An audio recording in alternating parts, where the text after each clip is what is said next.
That's M-A-T-T at checkout. Be sure to head out to the web right now and check these guys out. It's diathrive.com. MoJo 50. The question isn't who's going to let us. The question is who's going to stop us. Adjust your mojo now. Thank you.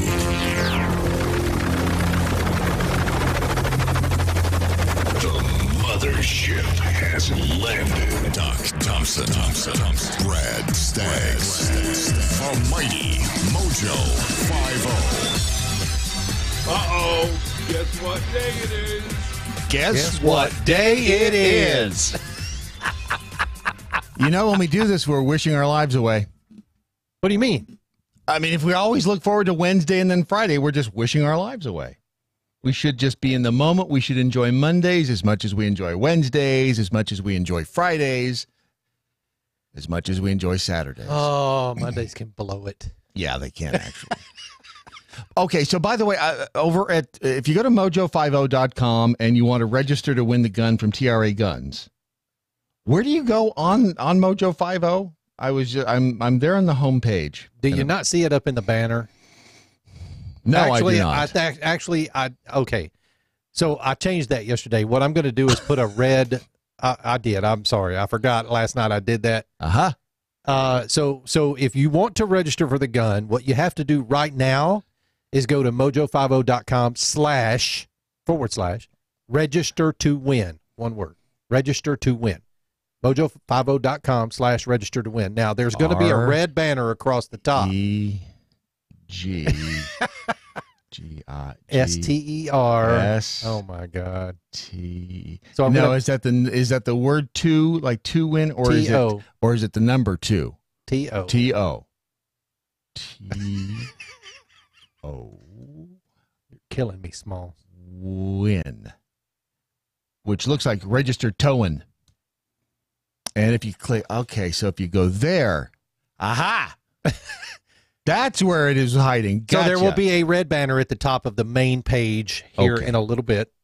Gotcha. That has the link over there, because the image I had on the banner wasn't working. So people couldn't see it in some cases. So we'll make that change. That would have been why I couldn't see it. So there you go. Yeah. So you can either wait until we get that fixed, or you can just go to mojo.com or mojo50.com/register to win. And then if, let's see, you just scroll down, you put your email in, click register now. Yeah, you got to get eligible, by the way? You are not. Damn it. But, and nobody in your family has actually. I don't like anybody in my family, so that's fine. They don't deserve it. There's anyway. a lot of information there. You guys need to understand that unless you're 21 years old, you cannot win this weapon. And unless you're really in a 20-year-old, unless you're in a state that can transfer. I mean, most states can, right? As long as you can have a federal firearm licensed dealer in your area, then one can be transferred to you. Okay. And it's that Smith & Wesson. It's a nice little gun. It's a Smith & Wesson Bodyguard 380 with an integrated laser on it. It's got a friggin' laser beam on the friggin' gun. Just point that thing, put the red dot on whatever you're planning to shoot. Yep. Pull the trigger. Yep. Easy two-step system. So go mojo50.com/register to win if you don't see a banner. Or at the as top. I tell my wife, if somebody comes in the house that's not supposed to be there, right, don't worry about aiming the gun.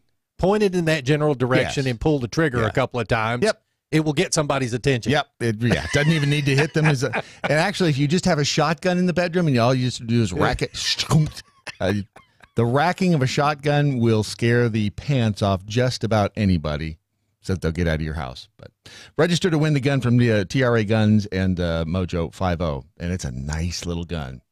I'm guessing you probably won't be able to get it if you're in Pittsburgh. Pittsburgh, they signed into law yesterday, or they signed the mayor of Pittsburgh signed 3 bills in his conference room, and here's what the mayor of Pittsburgh had to say. I'm honored to sign these 4 bills, and first I have to thank the council members who were courageous and heroic in pushing to make sure that they passed. There was a lot of opposition, and and I think most people know that. But more people within the city quietly showed their support. And for those folks who were behind this council in order to take that heroic step, I want to say thank you. It was So they've taken a giant leap forward into keeping guns out of the hands of law-abiding citizens. They call it a heroic step. Yes. And quietly, all the people who quietly voice their Let's talk about support. heroic steps when Brandon gets in. He wrote a story yesterday for Red State, Brad. That was a phenomenal story. It's got a little video with it, and we'll have him show that later. It's stunning what these, yeah, and yes, we will. It's stunning what it's already illegal to go into synagogues and shoot people.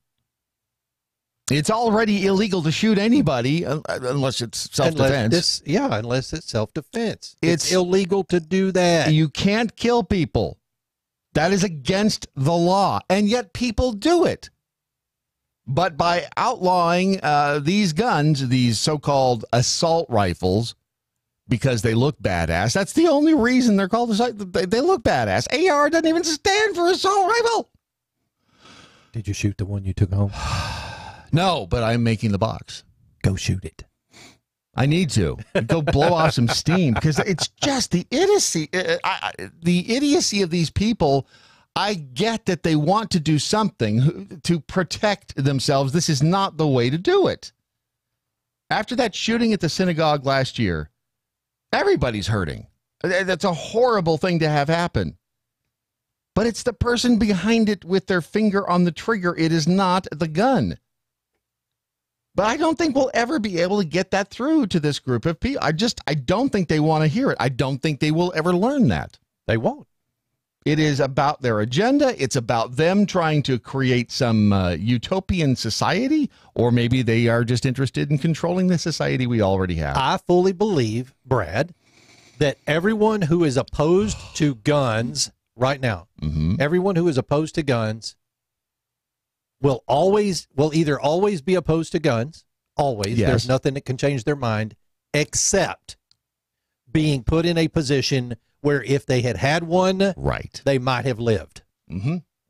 That's exactly right. Or one of their family members might have lived. It's amazing how that will change your viewpoint, having a weapon, having some means of self-protection when someone is coming after you. And of course, we all learn when we get our guns and our permits, the first thing you want to do is get the hell out of there. And then they will become closeted gun owners. Remember the woman again at the SHOT Show who had never shot a gun? She said she was afraid of them until she went on that women's retreat and started shooting guns and went, wow, these are cool.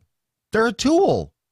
That's all they are. It's like in the construction industry, it's like handing somebody a Hilti gun. Which drives you'll have to fasteners explain that. It drives fasteners into concrete. It uses a 22 load to drive fasteners into concrete. And it's a gun. We've used them here. Yes. Yeah. And people, whoa, what was that? Instead of shooting a bullet, it shoots a nail. Yeah. A nail fastener. Yeah. That's all it is. It's a tool. A nail gun is a tool. You hook it up to an air source, or in some cases they are cordless. They're just tools. They don't jump off the table and shoot anybody either. I don't understand the thought process of these people that they think that they can enforce morality. They think that they can enforce behavior on other people, and it's never going to happen. There's already opposition, of course, to these laws that they are unenforceable, unconstitutional, illegal. The NRA has stepped in, declaring that Pittsburgh has violated the rights of its citizens, which it has. Worse yet, Pittsburgh has committed this violation without any realistic prospect of diminishing the incidence of horrific mass shootings. This is according to the lawsuit filed by 4 city residents. All it will do is leave law-abiding citizens more vulnerable to attack from better armed and more ruthless assailants. Because criminals don't follow the law. What the hell? I don't get why they refuse to let that sink into their thick skulls. Now, this reminded me of California's, and the more you dig, the more this makes you want to pull the rest of your hair out. City officials originally sought an outright ban on assault-style rifles. An assault-style rifle. You know, the ones that just look like they just look badass. That's all. That's the only reason the legislation that they proposed not too long ago in California was, an extendable stock. A heat shield on the barrel, a forward handle. None of those things make... Just because you're not a fan of them doesn't mean that they're any more dangerous than any other gun or weapon out there. Just because you're not a fan of the heat shield or the retractable stock. It looks mean. It looks mean. It can assault somebody. And it's legal. It's my God-given right to carry it. I'm glad you said God-given. I didn't know where you were going.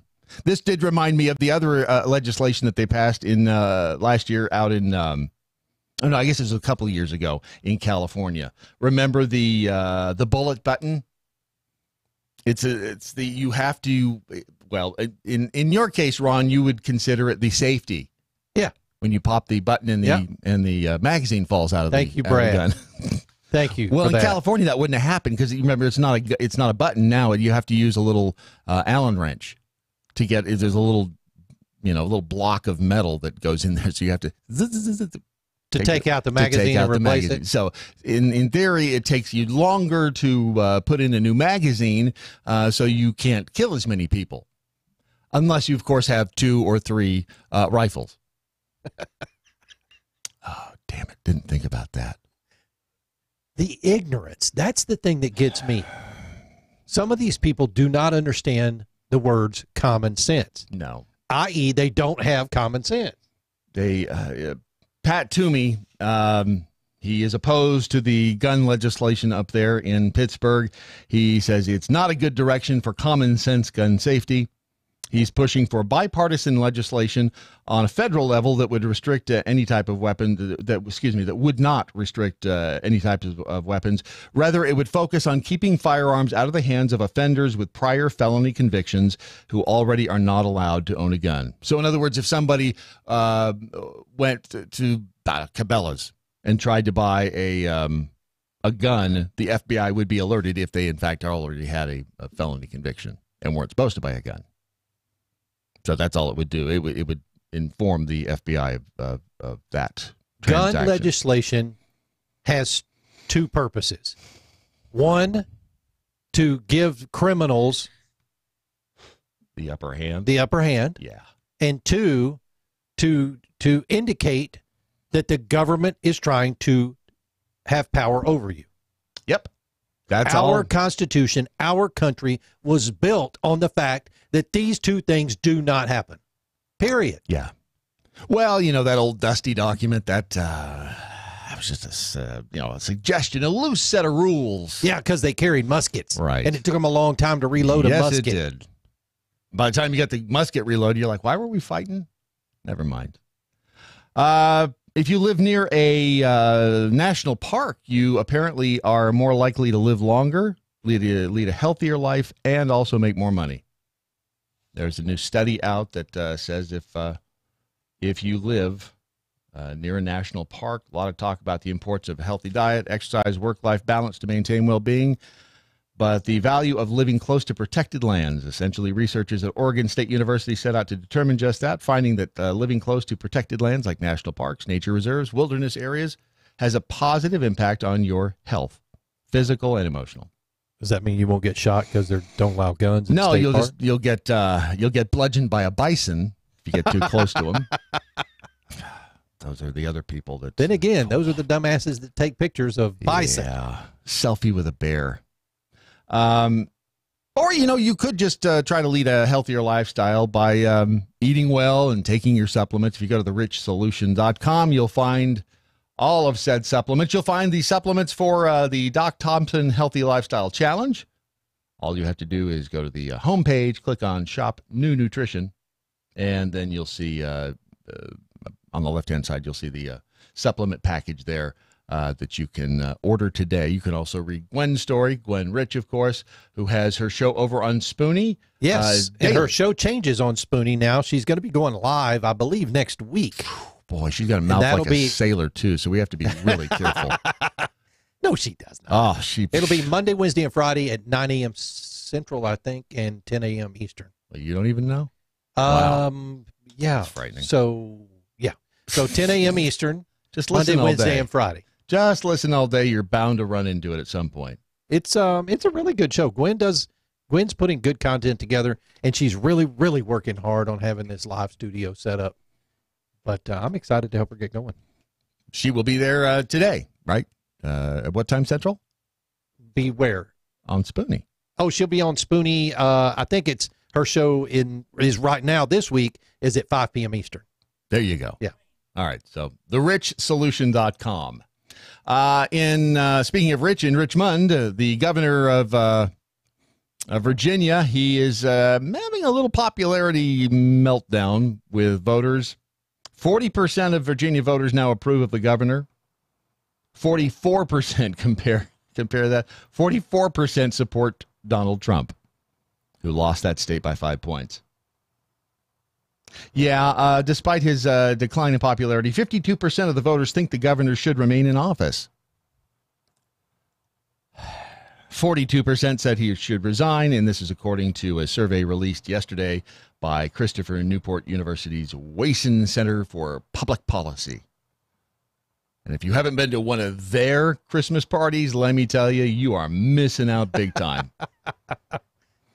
MoviePass is back. Actually, it's not MoviePass. It's back in the news because MoviePass is who's on the phone? Oh, Pennsylvania gun law. Before we move on. Yeah. Okie dokie. Hold on a second. I have to push. There we go. Kristen is on the line. Hello, Kristen. What's up with what you want to talk about the gun laws up there? Yeah, it's Opera Sang calling in. I just wanted to talk about the fact that we now have metal detectors at the performance venues in downtown. Really? And yes, we do. And it is uncomfortable, I think, that now, I feel like the audience is a sitting duck. Yeah, because again, if you're a bad guy and you want to get a gun in, right. As soon as you said that, I thought about all the ways you could get a gun in by circumventing the. I've been around theaters a lot, and there's a lot of ways you can circumvent getting into the house. Sure. Yeah. So this is an assault on the law-abiding citizens' right to self-protection. That's all this does. That's all these laws do, because I get sick of saying it. Criminals don't obey the law, hence they're criminals. When did they put these metal detectors in? They went into the biggest performance venue downtown, I think at the beginning of the year, and they were sort of testing them in the smaller venues. But now, especially with our company, we just had our first big performance and had the metal detectors there. Things went smoothly, right. And they were able to get people through and move things along, and there has not been an issue with backup. But nevertheless, I even I feel less safe than I did before. Absolutely. And because I know that there are patrons of ours who had concealed carry. Mm-hmm. Some of them have decided that they will not renew subscriptions with us because of this new thing that's put in place. Now, this was not our decision to put it in, but it's the performance venue decision. Right. So, are they patting people down if they go through and they set off the detector? You know what? I have actually not been front of house to see. I don't know. That would be interesting to know. I know if that there are wands. They're using wands on some people, but then they're using metal detectors. And is it security? Is it outside security? Is it house security? Is it just employees there that have been trained how to watch a machine go boop? No, I believe it's contracted outside security. All right, so at least they have some training. Well, that's yeah. Well, this is the craziness that too many other ways to get a weapon in the place. Yeah, it's just insanity. And again, they will find a way. The bad guy will always find a way to get around the rules, the regulations, and the roadblocks. Right. That's what they do. All right. Appreciate the input. Best of luck up there because, man, things are getting crazy. Yes, indeed. All right. Have a great one. It's frustrating because we see this, it pops its head up every now and then, and we talk about it, and it continues just to snowball. And there's no, I mean, the best you can do, again, is support the NRA, is support, is get out there. If there are meetings in your area, if there are meetings about the potential legislation, get out there and voice your concern. I know it feels like it doesn't do anything, but, you can voice your concern, and at least you can say you tried. We're never going to be able to eradicate a-holes. They will continue to make life difficult. Not impossible, but difficult. And they've been around since the beginning of time. Don't be the a-hole who doesn't get your mom something for Mother's Day. That's coming up. Yes, it is. What day is it? It's May something. 17th. I don't know. See, that's my problem. What day is Mother's Day? It's coming up. You know what? It always says it right my here. mom's birthday is around that time, so I always. Do you give her the combo? Do you give her, Mom, here's your birthday present, and I try not to do that. And your Mother's Day. It's like people who have birthdays on December 22nd. Here's your Christmas and your birthday present all at the same time. No, see, it's in May. No, it doesn't say there either. May 5th? No. You have to get, if you go to MoJoWildRice.com, you can't go wrong because their Mother's Day gift basket that they've put together is perfect. It's the very best at what they have. Nothing is too good for your wife, your mom, your grandmother in your life, maybe some mother that you just know, some mother that you just met. It doesn't really matter. There are no restrictions. You can give it to whoever you want to. I thought I would get that in there before you did. Damn it. The maple syrup is in the and we have it sitting right here on the desk at MoJo so that you were reminded each and every day if you're watching the live stream or the video archive. It's got the hazelnut honey. It's got the blueberry jam, and just for her, a pure soy candle, hand-poured, lead and dye-free with a fragrance to relax and soothe. This is all about making Mom feel special. If you use promo code MOM10, MOM10, that's MOM, MOM10, you get 10% off. You have to order by Sunday, May 5th to guarantee delivery for Mother's Day. MoJoWildRice.com if you really want to show Mom how much you care. And who wouldn't? So a quick update on the Movie Pass, folks. By the way, Movie Pass now back to $9.95 a month, unlimited. I recommend buying the subscription. You have to pay upfront for the whole year. So if there's a bunch of movies you want to see, pay for the whole year, and then just in the next week or two, see as many movies as you possibly can. Although they said that there might be some blackouts because was it excessive use? If users are excessively using the service, they may throttle you. Stacy Spikes is one of the people who co-founded Movie Pass, and now has a brand new concept called Pre-Show, which is an app, and it will allow you to watch, 15, maybe 20 minutes of commercials in exchange for a pair of movie tickets. He's selling the idea, the concept over on Kickstarter. So far, and this is he was looking for $10,000, and so far it has $38,000 from like 1,100 people. I don't know if they realize he's the same guy that started Movie Pass, but Movie Pass being the abject failure that it was, you would think people would be a little more, I don't know, reticent to support a venture from the same people. Maybe not. Maybe Stacy had the idea the whole time. Maybe he wasn't the problem at Movie Pass. But if you go to Kickstarter, the whole thing is called Pre-Show. It's a new app that will allow you to watch commercials and be able to get your movie tickets for nothing, for zero zilch. So take a look at that. It's already raised over $25,000. Next, we'll answer the question: what goes boom, boom, boom, splash? You know, you'll find out next on your Daily Mojo.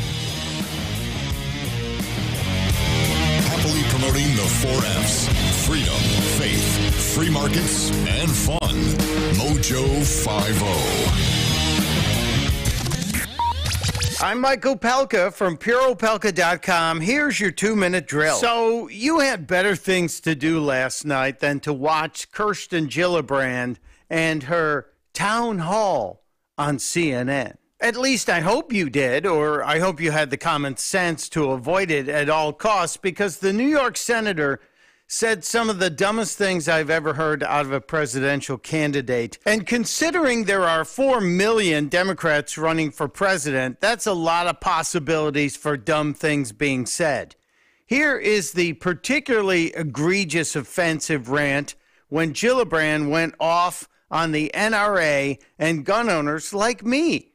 And she told a bunch of lies. Check this out. Let's be really clear about what the issue is.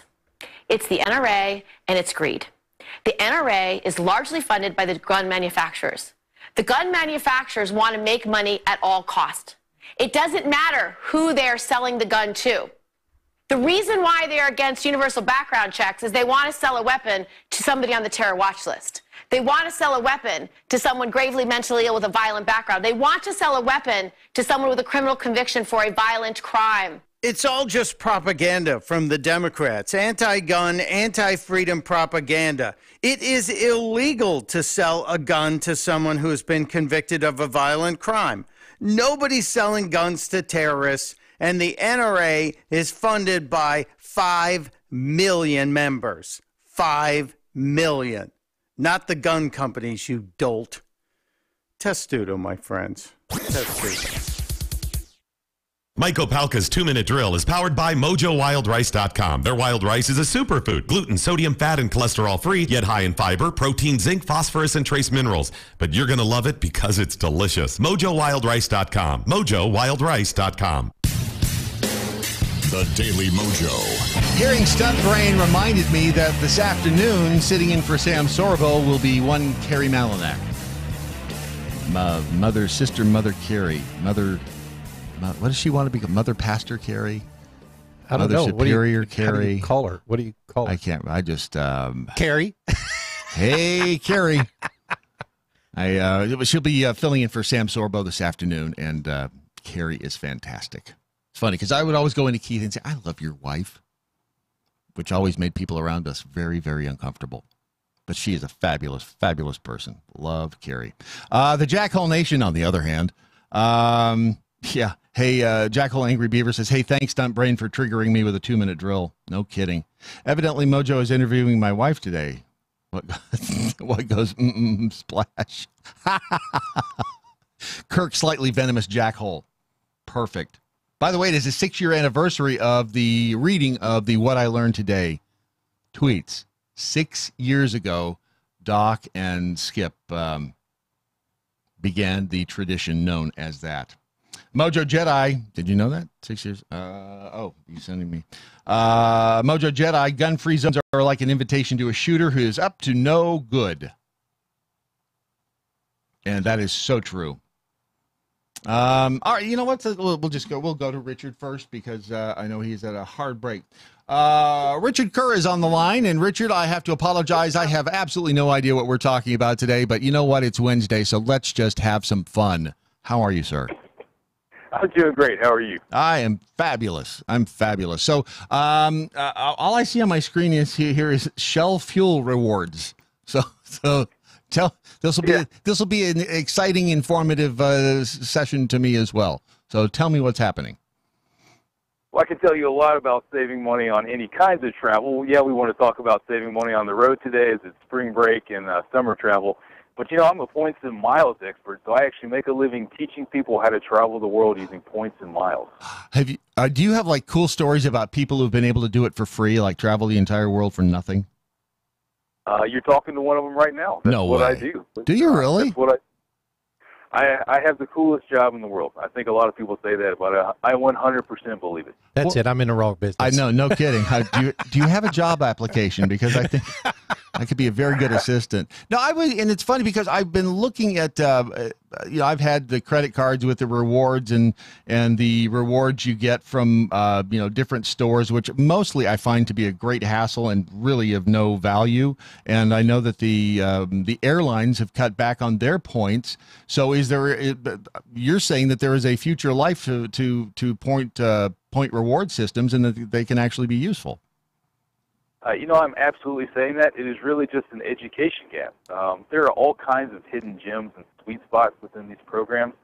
Like I'm talking about today with the fuel rewards program at participating Shell stations. I'm not kidding you. I had to drive up here to Atlanta today. Yesterday I filled up my car, 20 gallons of gas for a total of 38 cents. No way. With their everyday program. Wow. 38 cents for 20 gallons of gas. I use the fuel rewards program. So what you do is you link a credit card or a debit card to your fuel rewards account. Uh-huh. There are all kinds of participating restaurants and merchants around your town. So when I shop at the Home Depot, I earn fuel reward savings to use at the pump. When I eat at my local restaurants, I earn fuel reward savings to use at the pump. They have elite status just like the airline programs. You can get gold status right now just for signing up. And no joke, 38 cents per 20. That's not 38 cents per gallon. That's 38 cents total for 20 gallons of gas yesterday, just by using the program, doing things I would do anyways. Okay, well, let me ask you this, because you are in the business of doing that. What to the average person out there, to our average listener, is this something? I mean, is that feasible for them to do? Is it something, or are they going to get involved and find out? Oh man, you've got to you've got to spend $8,000 a month on something. I mean, is this truly a feasible thing for the average person? Yeah, so that's what makes my job great. Is I try and make it relatable to the average American. Yes, you can do exactly what I'm doing, because all you have to do is link your credit card, and you're going to start shopping at places, and before you recognize it, you're going to get notifications that, hey, you now have 50 cents savings per gallon next time. Hey, you now have 75 cents savings per gallon next time. All you have to do is tell 2 friends to save up, and you get a quarter per gallon off for just telling them to sign up with your link. And we're talking 5 to 10 minutes of effort here on a weekly basis, and you don't have to pay for gas full price ever again. I mean, it's feasible, right? I understand what you're saying. You don't have to go completely off the deep end like I do, spend all of my time and resources on this, but a few minutes of effort each week, and these things are real, they're legitimate, and they're free. And I've seen stories about people who clip coupons. They spend some time doing it, and I've seen the stories of them getting out of a store with $200 worth of stuff in their cart for like $14. So it's possible, but like you say, it takes a little time commitment. It takes a little researching on their part, but that it's absolutely doable. Now, the particular rewards program you're talking about is? Particular rewards program is fuel rewards program, Shell. Now, it's exactly like crazy couponing, I would say, except I don't like a garage full of paper towels. I like to fly business class to Europe. So. Right. I get that kind of relationship or that comparison all of the time. So a few minutes a week, save on gas, a few minutes a week, pick the right rewards earning credit card, make sure you don't carry a balance, use it like cash, use it like a debit card, and start earning these points and miles, right? That's all it legitimately takes. Instead of pulling out cash or a debit card, pull out a credit card and then go home and pay it off. And you now have these points to take flights, to book hotels, to book rental cars. Well, and that's a great point.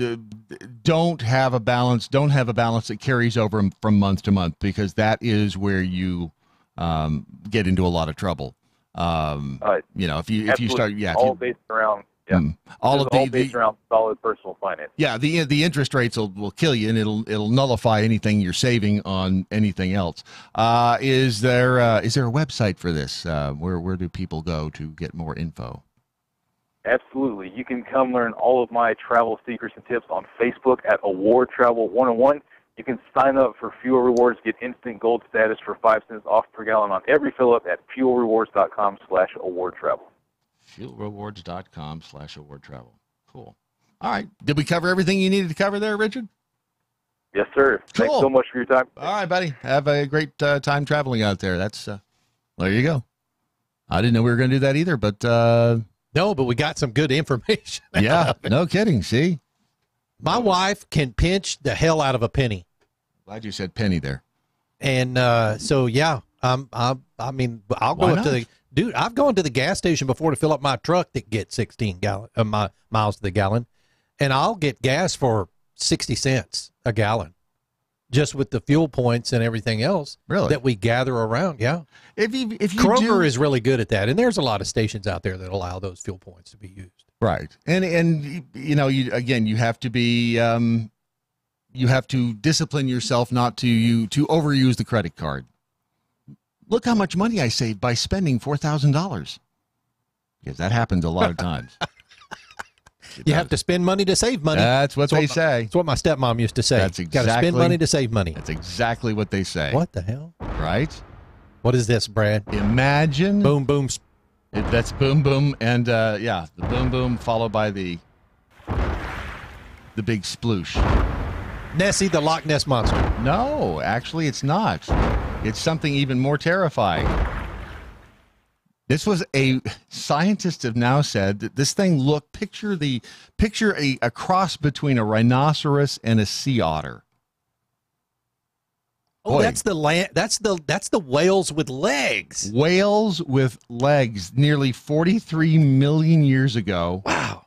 A whale walked on land. How it crossed between a rhinoceros and a sea otter is beyond me. But then again, you look at a giraffe, and what the hell? It has a narrow head, long muscular tail, 4 stocky legs with hoofed toes and webbed feet. The study suggests there's more or less, that's what they look like, 43 million years ago. Researchers unearthed the well-preserved bones of a 4-legged whale on the coast of Peru, and they published their findings last week in the journal Current Biology. And this thing... This picture is bizarre. Am I up in? Yeah, there. I mean, this thing's huge. It does kind of look like it. There's nothing in there for scale, really. But it kind of looks like an alligator or a crocodile. Yeah, but it doesn't have the scales or anything like that. Right. It kind of looks like a cross between a rhinoceros and a sea otter. Who knew? Big old flappy feet. So that is the predecessor to the modern day whale. Huh. See, you learn something new every day, especially when you're listening to the Daily Mojo. There's a lot of things that cross like that. Like, for instance, I look like the cross between a whale and a hippo. Don't be so hard on yourself. That's my job. An additive that they find or that they use rather in crackers and other things that you eat could actually be causing some damage to your immune system and making you more susceptible to the flu. Researchers have found that exposure to tert-butyl hydroquinone, or TBHQ, can inhibit the effects of the flu vaccine. So if you are the type who goes out and gets the vaccine, this could be a problem. Wait a minute. Mm-hmm. I grew up with my grandmother, and maybe it was because of the salt on the crackers, that she would give me crackers if I had a fever. Well, probably back then there weren't crackers infused and I guess it was to sweat the fever out. But butyl hydroquinone. Oh my Lord! It's a synthetic aromatic organic compound, which is a type of phenol. It's a derivative of hydroquinone substituted with a tert-butyl group. Here's the thing: they use this as a preservative for unsaturated vegetable oils and animal fats, but they can also use the same thing in perfumery. It's used as a fixative to lower the evaporation rate and improve stability. It is used industrially as a stabilizer to inhibit autopolymerization of organic peroxides. It is used as an antioxidant in biodiesel. It's also added to varnishes, lacquers, resins, and oil field additives. Okay, you would go absolutely crazy if you had to try to track all the bad crap you can't eat. It's a floor wax. It's a dessert topping. It's both. How? So now, oh my God. Yes. So that could actually be a problem. I don't know that they actually list it as an ingredient. Well, it's apparent to me now, no matter whether or not you have a PhD in nutrition, right? You still don't know jack squat about what you can and can't eat. No. Because remember, salt bad, salt good. Eggs bad, eggs good. Bad, eggs good. And what was the last thing that was? Oh, the sugar rush. Now they're saying you don't get a sugar rush. That's a misnomer. That now that actually if you eat sugar, instead of getting a sugar rush, you actually get lethargic. Yeah. And we continue to listen to these scientists who keep getting it wrong. Day after day, year after year. You get the initial hit, yeah, and then it just brings you all the way down. Yes. Well, no, you don't even get that. They say you don't get the hit at all. You don't even get the hit at all. They're saying that's a myth. Yes. Oh, every time I hear the word myth, I think of the Muppets. I was looking at Credo Mobile. Credo Mobile, if you didn't know, it was the inspiration. That was the anti-patriot. Right. That was what. That's what. If it hadn't been for Credo Mobile, you would not see Patriot Mobile, because this is what kind of got it started. I was looking over at Credo Mobile's website. They are funding an all-out effort to abolish the Electoral College. Wow. This is on Credo's website. There's a simple truth about Donald Trump he'd like you to forget. Despite Russian collusion, campaign finance shenanigans, blatant corruption, voter suppression, misogyny against his opponent, he still did not win the popular vote. It took the racist, outdated, unnecessary, and wholly unfair Electoral College to put Trump in the White House. Right. The Electoral College was put in place for what? To make everything and every state equal. So that you didn't have the big states on the coasts controlling government. I don't give a damn about... But the thing is, people believe this. I mean, not this audience. It's unfair. I don't give a damn about the popular vote. I want my state to equal the same state as Montana, let's say. Montana and Texas do not have the same amount of people in them. No, they don't. Therefore, the Electoral College is what makes this work. It's the great equalizer. It's not racist. It's not.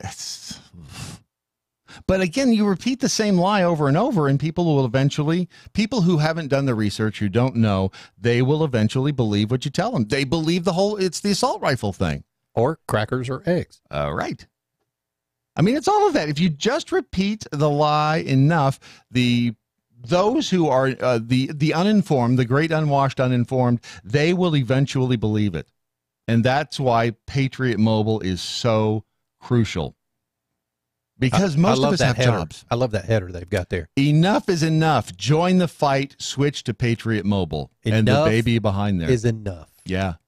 Eventually, I mean, we don't have time to go out and protest. We don't have time to go out and march because we have jobs. We own businesses. We got stuff to do. We can't waste our time marching in the street. Marching up and down the square? Suppose somebody else would like to go home and maybe relax instead of marching. Yes, sir, I would. All right, off with you then. My Python reference. Sometimes the jokes are just for us. When you get a Patriot Mobile account, you will be helping to fund things like the Tea Party Patriots, Empower Texas, Camp Hope, the NRA, which, man, does Dana and the crew at the NRA have their hands full. Oh, yeah. Fighting all off the attack. You can support Dana and the NRA simply by getting a Patriot Mobile account. When you get the account, you're going to have to surrender your old phone. You're going to have to surrender your old number. You'll never be able to look at them again. Oh, no, sorry, that's not this company. No, see, you can keep you can keep your phone if you like it. You can keep your number if you. I've had the same cell phone number now for 22 years. Isn't that scary? I have not, but that's good. That's because you're stalkers. You have to change it every now and then. I've had the same phone number forever, and if you want to keep the same phone number, that's great. If you want to assume a new identity, that's great too. Just go to patriotmobile.com/mojo and sign up for an account. They will, and you can read all of the fine print there at the website, but they will pay off your existing contract up to a certain amount, etc. So you can do this very, very simply. patriotmobile.com/mojo. Alexa, order paper towels. Oh, God dang it. You can now actually ask the Alexa to handle your medical information. I don't know if this is good or bad. Did she order paper towels yet? She was damn near ordering paper towels in here. Amazon making its virtual assistant and voice technology more useful in the healthcare industry. 6 new digital healthcare services are coming to Alexa. They announced the launching of an invitation-only program for developers that will allow select covered entities and their business associates to create Alexa skills that are compliant with the United States Health Insurance Portability and Accountability Act of 1996. That would be HIPAA. So they are accepted. Developers are being accepted into the program that can use Alexa skills kits to build new healthcare skills. We're all going to end up working for Amazon. Amazon is Skynet. They are huge. I went and I had to return something yesterday. I bought bubble wrap because, as you know, running an eBay empire is not easy. I saw you toting a bunch of boxes out of here the other day. Yep. You have to come up with a special skill set to do what I do. Speaking of which, what is your eBay empire for those that are interested? Oh, it's my magic collection. I've got too much stuff, and anything else I can think of that I can throw in there too. Because at some point in your life, you just decide you want to lighten the load. Right, but the important part is the magic. Yes, the important part is the magic. You build illusions and magic tricks and stuff like that. Do you have a store, an eBay store? I don't. You just sell one at a time? Yeah, I just sell one at a time. I've got them up. The username is Brad Staggs. I've been on there since 1998. That's a long time. Wow. But yeah, so I'll find old magic tricks and restore them, and I'll find old magic collections. And folks, I'm telling you, I've played with some of Brad's magic. Thank you. It is not the magic store kind of magic where you just walk in and buy it like off the shelf. I mean, this is real. You've actually built illusions for stage magicians, right? Yep. Large illusions. Big stuff. Yeah. The big boxes where you get in and people disappear, or you shove swords through them. I could tell you how they're done, but it's just boring. Two things that I'm passionate about outside of radio. Magic, cocaine, and hookers. So 3 things. Okay, 3. No. Yeah. Magic and science fiction. Yeah. I'm telling you, and we'll get to the science fiction thing in a second, but Alexa, order condoms. Yes. No, I've turned you down in here. See, now it doesn't come through. Yeah, but somebody's Alexa just ordered condoms. So they're going to be, so you're going to, I guess, be able to ask Alexa to check your blood sugar. They can, customers can now schedule medical appointments, check prescription deliveries, access hospital, post-discharge instructions, perform more health-related functions. Oh, don't you know that's coming? Right. Oh, well, yeah, but just setting schedules and stuff like that's different. Right, than but checking your blood sugar level. What does that mean? You have customers can also start asking queries such as, Alexa, what is my blood glucose reading? Or Alexa, where is the nearest hospital? Wait a minute. How do they know? I mean, are you got to put a little chip implanted or what? I would imagine it's going to be tied to the little devices that are already worn by some people who have to have the insulin pump. It's an electronic device. It can best, all right. Best Okay, Nephew so I has can one that see sends that. alerts to a phone. I can see that because here's what happened yesterday to me. Mm-hmm. My wife bought this new air purifier for our bedroom. Right. And she says, "Oh, you know this thing's got an app." Thing needs purifying in there. For the bedroom, dude. We have dogs. Uh-huh. So she says, "Oh, it comes with an app." Uh-huh. I said, "What app is it?" Sure enough, it's an app that uses Google Home or Amazon Echo to turn it on, turn it off, check your air quality. I'm telling you, everything's going that direction. Yeah, it is. When I had to return the bubble wrap, which was not bubbly, I got bubble wrap and like all the bubbles were popped. That's called saran wrap at that point. No, it's called a board. It's nothing. Somebody was bored. Yeah. They're like, oh, hey, bubble wrap. So it had me return it, but instead of sending it back, it said take it to the Whole Foods in Addison, which is like 25 miles away. So I drove to Whole Foods. Amazon drop box? They've got like an Amazon office in there. So if you got stuff to return, you take it there to Whole Foods and you do I guess they give you the credit from there. Wow. I know it's crazy that Amazon is going to their Skynet. They're going to know everything about us, every little detail, and we're willingly giving it to them. And I'll be dead before Amazon, it becomes a problem. Google, and Facebook team up to become a company, then you'll have Skynet. Well, if they're probably sharing information as it is. Like Matt Locke says, though, Facebook won't be around in 2 years. Okay. Remind me, I've got to place a bet with him. I already got the bet with Brandon on Joe Biden being not being the candidate. So now I could make a living just betting Matt Locke stuff. Just saying. Speaking of apps, there's now an app that will let supermodels and those with just overall good looks trade said good looks for free stuff. It's called Neon Coat. It's Neon Coat. Neon Coat. It's billed as a model's passport to everything. It's an app that lets models leverage their social media followings with businesses willing to give away goods and swag for the exposure. That's what it is. That's the social media influencer game. Yep. So if you got a buttload of followers and you're hot, yes, which if you're hot, you got a buttload of followers. That's just for no apparent reason other than you're hot. Doesn't matter. Doesn't matter. What's that? There's that guy that's on Kendall Jenner. No, that's the. Oh no, chick. she's hot. Smoking hot, and people will. If you're good looking, people will listen to you. If you're ugly, you got to sell the hell out of shit. It's true. It will I never sell for my life every day. Look at you, pathetic. It'll always be that way. And you imagine the pressures of being a social media influencer? Oh, seriously. Try the pressures of just being me. It's tough enough. Or ugly. The pressures of being you. So that was such an easy. I almost feel guilty. I opened the door and you walked right. You throw underhand pitches, I'm going to swing at them. That's what I do. Nice. But we will always listen to pretty people. And the ugly people we don't listen to. I'm going to listen to them. They're ugly as a mud fence.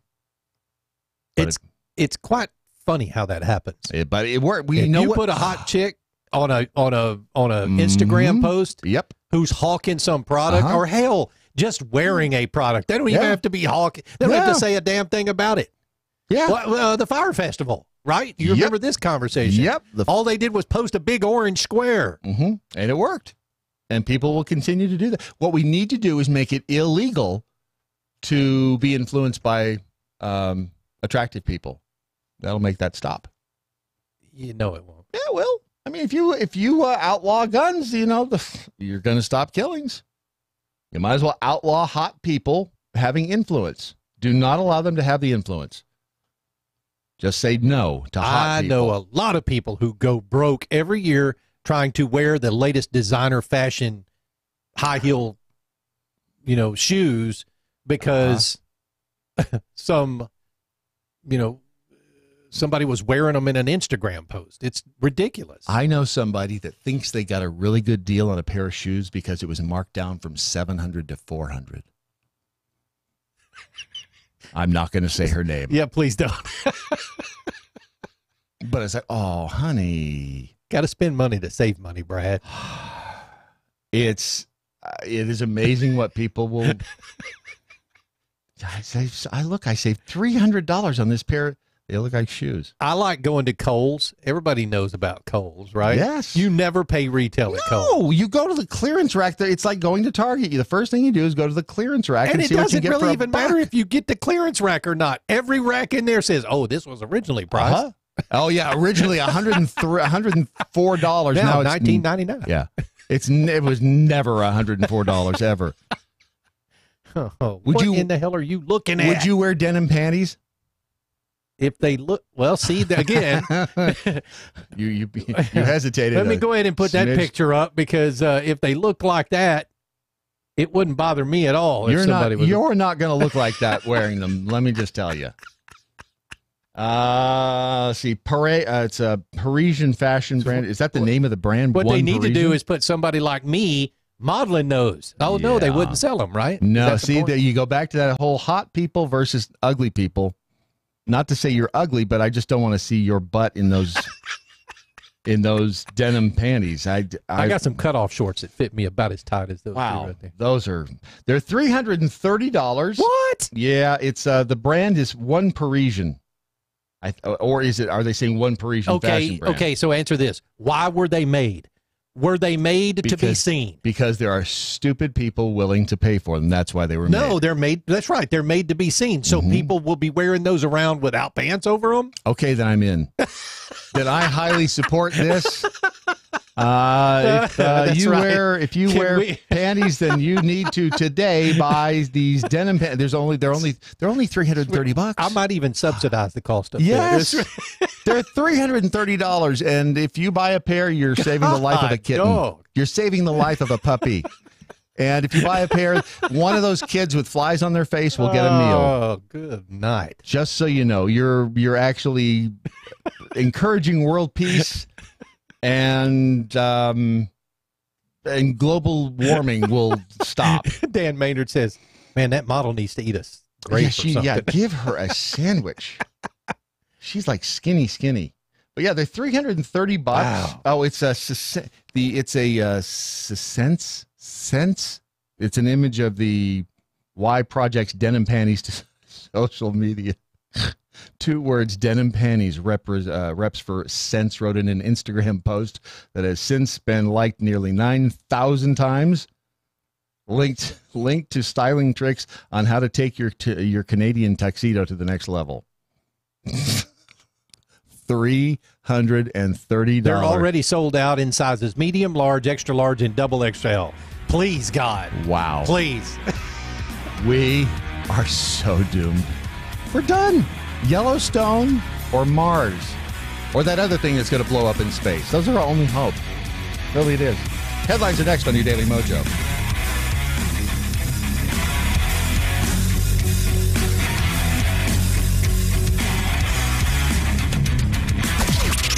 This is the seditious, rabble-rousing, liberty-loving, home of fun, entertaining, and compelling talk.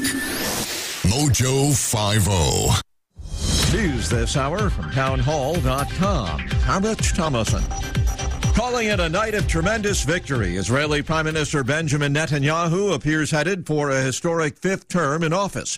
With close to 100% of the votes tallied, it looks like the Likud party prime minister has defeated Blue and White Alliance challenger Benny Gantz. The near-final results show the Blue and White party deadlocked with Likud at 35 seats, but most of its support seems to have come at the expense of the venerable Labour and leftist Meretz party, who both earned historic lows in the election. Together with his current Jewish ultra-Orthodox and nationalist partners, Netanyahu seems to have a clear path towards building a coalition government with a majority in the 120-seat parliament. I'm Charles Ledesma. Attorney General Barr back in the spotlight today on Capitol Hill. He'll testify before the Senate Appropriations Committee. Yesterday, Barr told a House panel he expects to release an edited version of the Mueller report within a week. President Trump travels to the Houston area today. He's expected to issue a couple of executive orders, making it easier for the gas and oil industry to obtain permits to build pipelines and other infrastructure. The Senate's debating legislation acknowledging the pain felt by unborn children during an abortion. Senator Lindsey Graham introduced a bill to the Judiciary Committee he chairs. It's called the Pain-Capable Unborn Child Protection Act. Offering protection for the unborn at 20 weeks of pregnancy when Graham says they can hear and can stretch, can yawn, and can feel pain. Graham also noting that babies undergoing fetal operations at the same stage are given anesthetics to prevent pain. Bob Agnew, Capitol Hill. The spring blizzard expected to hammer parts of Colorado, Nebraska, South Dakota, Minnesota later today. High winds up to 2.5 feet of snow expected in some areas. On Wall Street, Dow futures up 56 points. More on these stories at townhall.com. Now you can fly anywhere in the world and pay discount prices on your airline tickets. Book a flight today to London, Paris, Madrid, or anywhere else you want to go and pay a lot less guaranteed. Call the International Travel Department right now at Low Cost Airlines. 800-452-1075. 800-452-1075. That's 800-452-1075. Bottom line, if you want to lose weight, go to riduzone.com. That's RIDU zone.com. Riduzone has helped countless people lose weight, and they can help you too by boosting your metabolism and making you feel a little bit fuller naturally. Riduzone.com.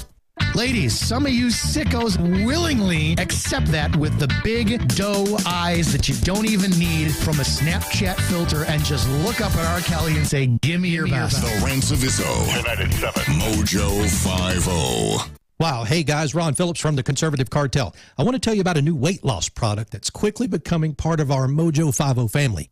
Okay, so it was launched by this Texas company who have taken the good stuff in olive oil and created a patented product that helps people control their appetite and lose weight. That's right. It's also a big help to keep the weight off. In a 6-year study of former contestants from The Biggest Loser, you remember that show? It showed that when you lose weight, your body actually thinks something bad has happened and it fights back by slowing your metabolism and boosting your appetite. Rid-U-Zone, that's R-I-D-U Zone, contains a patented ingredient that has been shown to boost metabolism and reduce appetite while helping you burn fat. If you are struggling every day with cravings, try Rid-U-Zone. It makes it so much easier to control your appetite and not think about food all day. That's my problem. For a short time, we have a 30% off deal for our show. Just go to riduzone.com and enter code MATT. That's M-A-T-T. Again, that's riduzone.com. R-I-D-U-Z-O-N-E.com. Rid-U-Zone. If we weren't so bad. To puppy rape. I like to cuss. Do I want to keep my penis? Cat wants some black titty. We wouldn't be so good. MoJo 50.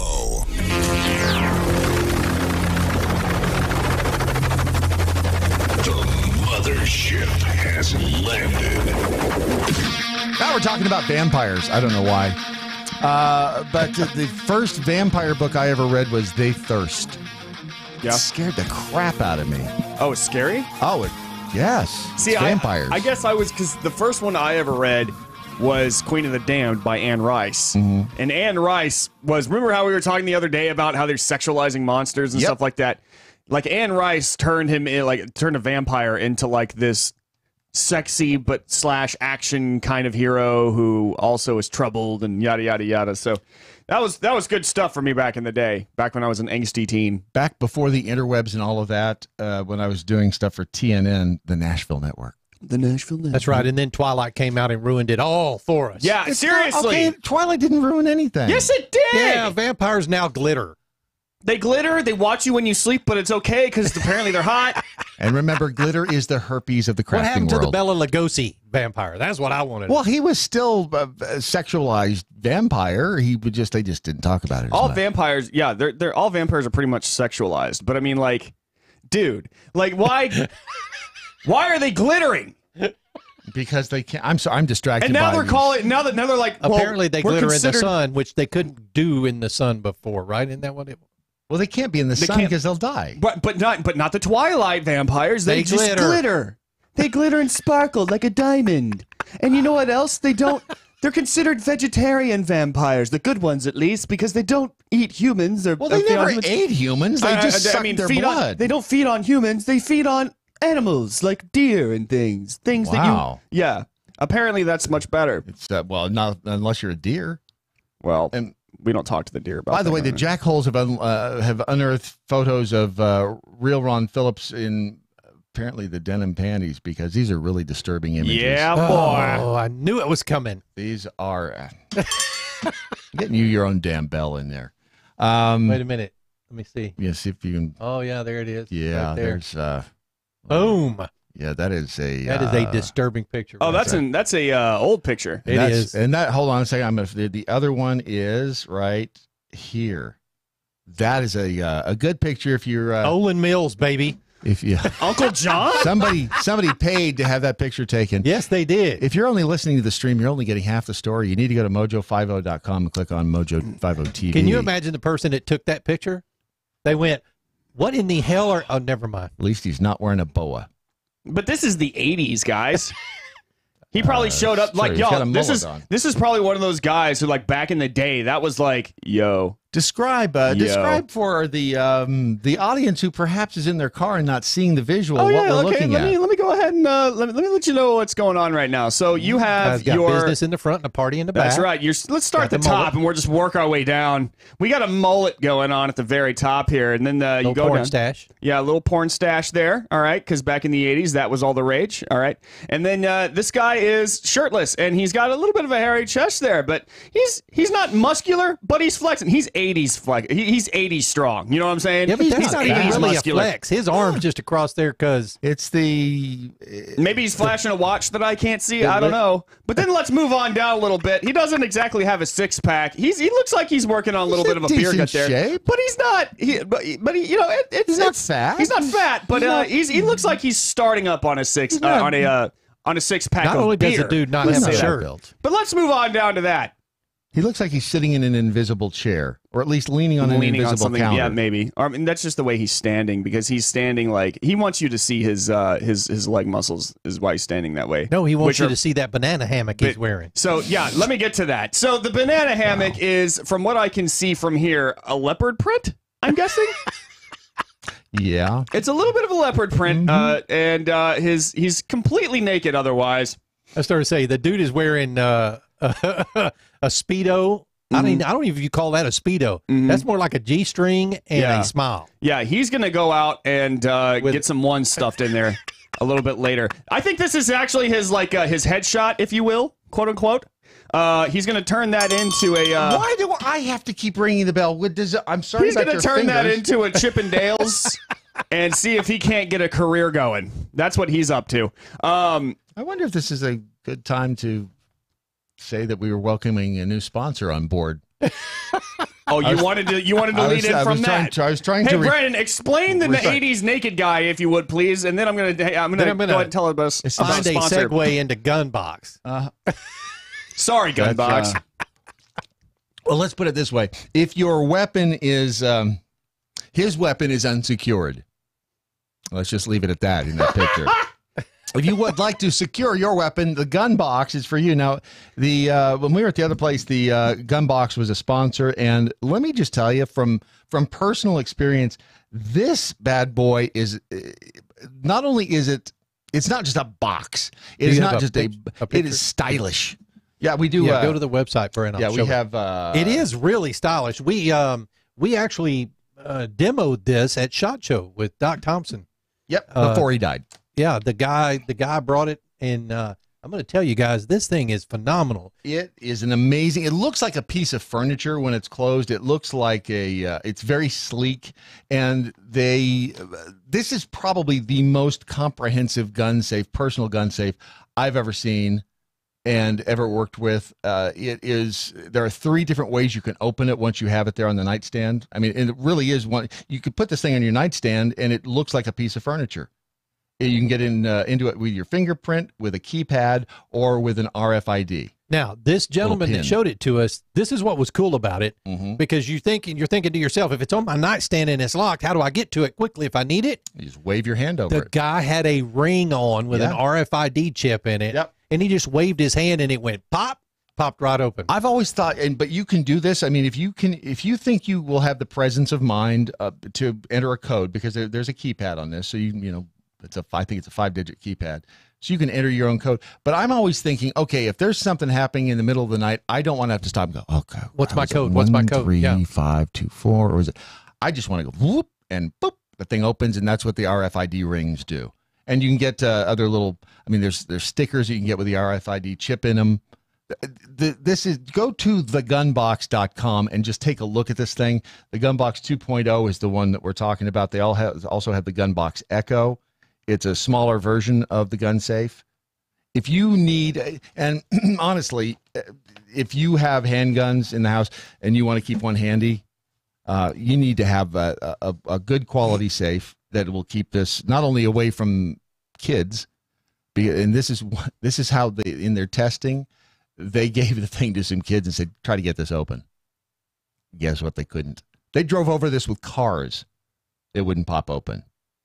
Yeah, and it's got the little hydraulic lifts on it, so it opens itself. Yeah. So when you activate or deactivate the lock, it goes. It's very, very science fiction-y looking. It's really cool. So go to thegunbox.com and take a look at it. And if you're in the market for a gun safe, I cannot recommend this one enough. Use promo code MoJo50 at checkout, and you'll get 10% off orders over $159. Not $158. Not 160, over 159. That's a good number. It is a good number. I really like that number. It's TSA approved, this being the Echo. It fits in your checked luggage. It's really, really cool. Either any way you want to lock up your firearm and yet still have it handy for those times when you need it, heaven forbid, thegunbox.com. All right. Let's do some crazy stuff, shall we? Let's do some crazy stuff. We've scoured news platforms and agencies around the globe for today's most profound news headlines. Presenting them now, here's Brad Staggs. No, it's not me. It's not me. It's the Brandon Morse. Hi. We have the budget to be able to afford the Brandon Morse. Yep, that is absolutely true. See? For the low, You low heard that big price. sigh right before he said that, right? Yeah. Let's put it this way. You're making more than I am. Oh, that's hard to believe. 5 headlines I have for thee.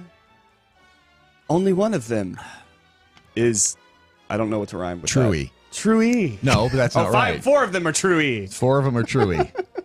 One no Truey. None is not Truey. Exactly.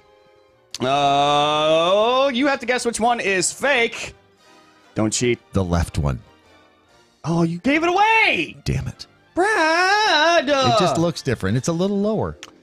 First one. Officers respond to a burglary call with their guns drawn, only to find a trapped Roomba. See, I can believe this one already because I've seen Roombas do really dumb stuff. Dude, Roombas are pretty much. They are the beginnings of Skynet, and now look, they're robbing houses. Is Amazon doesn't own Roomba, do they? I think that they're like many companies have Roombas, like the style of machine. Because we were talking about Amazon being Skynet, so if they will acquire Roomba, and then when they're Skynet, Roombas will roam the streets, making sure that we are all complying. Oh, absolutely, and I for one welcome our new cleanly overlords. Absolutely, and they're snappy dressers too. Oh yeah, absolutely.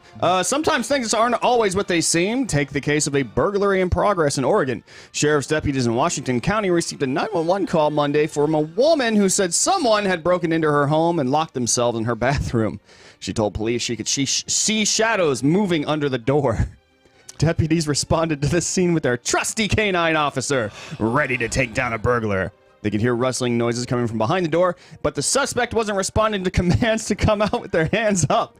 See, they're already resisting. I don't have hands. I do not have hands. Fly away, be free. Please do not shoot. Mm-hmm. So with guns drawn, deputies open the door, ready to pounce. Instead, they were met with a Roomba, a robotic vacuum cleaner that appeared to be trapped inside. So would she forget she had a Roomba? I guess she forgot she had a Roomba. And, All right, that's casting suspicion on my original inclination. Good news for those of us looking to leave the planet like I am. Scientists have discovered super Earths. Super! Thanks for asking. 3 super Earths, actually, capable of supporting life, were discovered by scientists. Astronomers believe that they are close to our galaxy. They're in Australia. Really, really close. You can drive. Absolutely. They believe that all 3 Earths can sustain human life. Super Earths mean that they have between 1 and 10 times the mass of our Earth. Previous studies have identified 3 planets orbiting the star, including one in a habitable zone. Habitable zone. Is the star named? Is it the one named after Doc Thompson? Because if it is, we've got an in. Oh yeah, that's true. Just saying. Yeah, we know the guy. We can get there cheaper. I'm with the band. Lead scientist Dr. Gino Angelo from the University of Rome said, "We identified 3 strong signals in the star before, but it was possible that smaller planets were hidden in the data." And isn't that neat? Okay, so we have a place to go. Isn't it amazing that we can see planets? Yeah. From distant stars like that? Well, especially considering that we're on a disc with that dome over the top of us. Yeah. There is that. Right. I mean, that we're able to even get a camera outside the dome is... Where's the nearest habitable planet to us? It's Alpha Centauri, right? That's where they discovered the new Earth that we might try to get to at some point in time? Yes. Yeah, you know what I'm talking about. Yes. Yeah, you know exactly what I'm talking about. Heinz unveils new Cadbury cream egg-flavored mayonnaise. Oh, God, I hope this has to be the false one. It may be an acquired taste, but no, there's a cream egg-flavored mayonnaise. Cream egg flake. Sorry, I keep cream flavored. I'm going to tell you, I eat a sandwich with mayonnaise on it or whatever I put mayonnaise on. You eat a what? Sandwich. That's better. With mayonnaise on it for the savory taste, not for the Cadbury egg taste. You don't like the sweet. You don't like the taste of creamy cream? Okay, yes. When Heinz announced that it was teaming up with Cadbury for the unique combination, most people thought it was an April Fool's joke. Turns out, it's not! Heinz says the condiment, which is described as a thing, is a great way to add flavor to waffles and cupcakes. Alexa, order condoms. Mints. I got her. Ordering condoms and mints. See? Let's see. Forcing a smile for customers linked with more drinking after work. Well, we know that one's true, too. So Yeah, I think maybe this one's too easy. Right? Employees who force themselves to smile and be happy in front of customers, or who try to hide feelings of annoyance, may be at risk for heavier drinking after work, according to researchers. A team of researchers at Penn State and the University of Buffalo studied the drinking habits of people who routinely work with the public. For example, people in food service who work with customers, nurses who work with patients, or teachers who work with students. They found a link between those who regularly faked or amplified positive emotions like smiling or suppressed negative emotions, resisting the urge to roll one's eyes, for example, and heavier drinking after work. Alicia Grady, professor of psychology at Penn State, said the results suggest that employees may want to reconsider service with a smile policies. This is why I'm so morbidly depressed and a massive raging alcoholic. I get onto the show and I smile and I'm happy. Right, see? And then I go home and I just like... Just get advice from women. They've been faking it for years. I'll have what she's having. All right. Is that 5? Girls just want to have fun. No, there's one more. Oh. And this one's my absolute favorite. Which means it's the fake one. That's right. I knew it. Banner Wars. Banner Wars? Woman says view of builder's yard has made her cat depressed. A banner declaring that a builder's yard has made her cat depressed has appeared outside a house in Greater Manchester.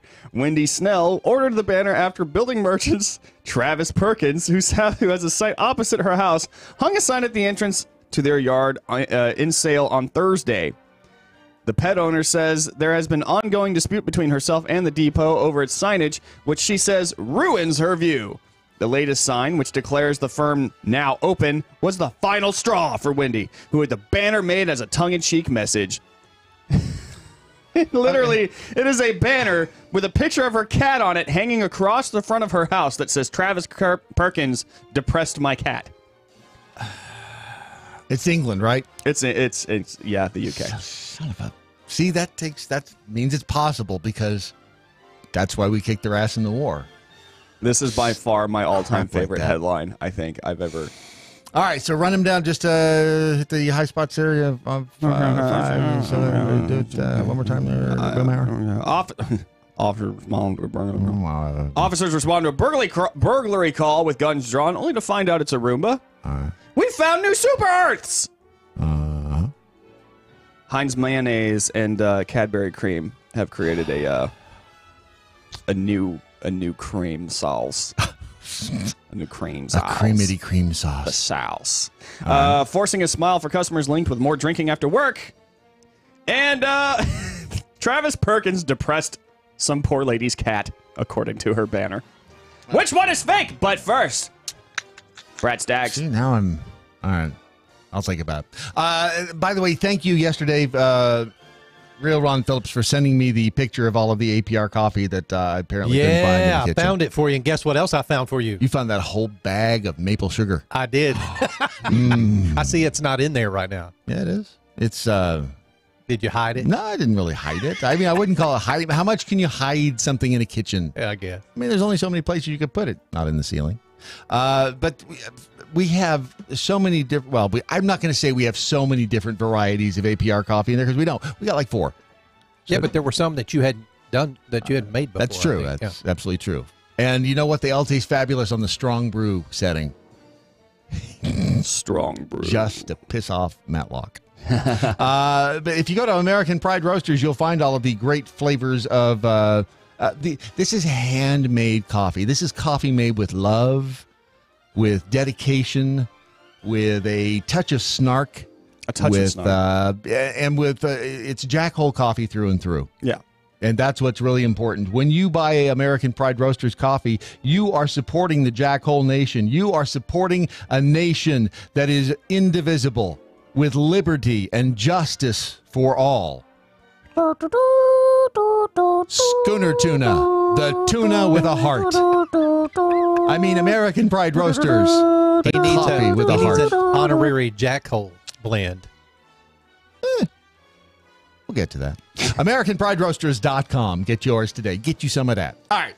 So, Ron, what do you think? God, dog, I really want to go with the freaking mayonnaise thing, but I'm going to go with But is it fake?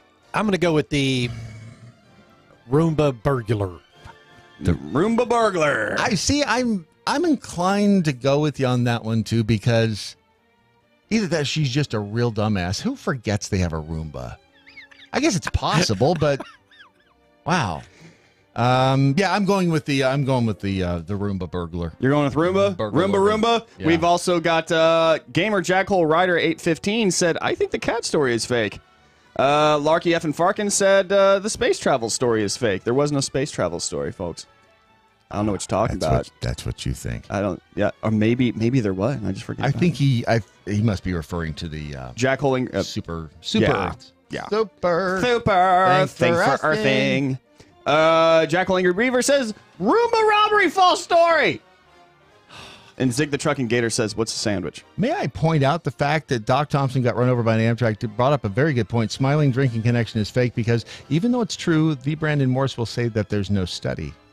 He will have tweaked it in such a way. He's still so salty. All right. So, and Z Emergency, by the way, he made a good point. One Roomba arrested, 0 Juicy Smollett arrests. See? Don't get Kim Fox involved in the thing. No one will get in trouble. All right, here we go.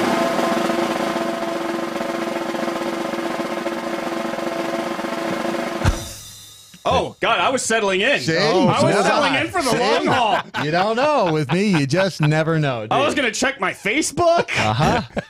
Yep. Surprise. Oh, I've got some bad news for everyone. We are stuck here on this planet because it's the Super Earth one that was fake. I like that one. That was a good one. That was a good button. They're all on LSD. They're tripping. Which means that a Roomba really did cause some of the police to show up with guns. Heinz does have an egg-flavored mayonnaise or an egg cream-flavored mayonnaise. Get some of that, Brad. If we say it on the radio, it's going to show up here, right? That is nasty. Why sweet mayonnaise is not mayonnaise? I do Cadbury egg mayonnaise. Well, here's the thing. It sounds to me like it's more like the cream filling that they have in the eggs, and it's just being put into a mayo thing that you can squeeze out. So it's not mayo. Because it does say that it's like good for waffles and pancakes. Yeah, I can see that. I mean, I can see that. So it's not really. It's not really a mayonnaise. Funny how he's giving us the details now. I read that to you, that it would go great on the waffles thing. I said that to you. Did you? Yes. I don't remember. Y'all were so disgusted and grossed out. Disgusted. That you didn't even hear it. Okay. All right. I blocked it out. It also means that forcing a smile for customers does lead to alcoholism, apparently. And yes, Travis Perkins did depress some woman's cat, and she put a banner up on her house. Wow. Oh, that's so awesome. I love that. Seriously, I wish I could. Look at it. An actual banner across her house. She's got more money than sense, obviously. Exactly. She must be a jackhole. But thank you so much. Thank you so much, Miss whatever your name is from Manchester. And there you have it. You have brightened my day, even though your cat's depressed. Speaking of brightening your day, Ron, could you take this image full? Because this is over Durham, North Carolina. I was about to say North Carolina. Durham's in North Carolina. I always get North and South confused. Ooh, this would not go well with Brandon right now. And that's why I wanted you to see it. This is what they are calling the pollen apocalypse. This picture was taken on Monday. Just looking at that I picture thought maybe make it was you just want like to a sneeze. green filter. No, that is like smog. Yeah. Pollen smog. Pollen. That'd be POG. This was taken over Durham, North Carolina on Monday in what they're calling pollen apocalypse. If you've got any allergies, clips. That is just amazing to see. To give you guys like a rundown as to what is happening right now, me stepping outside of this building or anything, if I am outside for any amount of time, I devolve into like a snotty, nasty, itchy mess. My eyes go red. There's a downside too. But yeah, it's bad. It is bad. I remember living in Georgia, and literally on the street, like you could see the pollen on the ground. Oh yeah, the yellow pollen. Now, it's not like that here in Texas. Here in Texas, the pollen is finer. It is, but it'll still get on your vehicle here in Texas. It'll yellow your car. Yeah, it'll yellow it up. I've never seen anything like that picture. Oh, it's absolutely disgusting. Durham, North Carolina. I mean, it looks like it really looks like there's a green fog over the entire city. Yeah, it's gross, man. That would suck. Oh, it does suck. Coming up in just a second, they broke up on this date. Do you know who it is? No, you don't, because I haven't told you yet. We will find out when your Daily Mojo continues.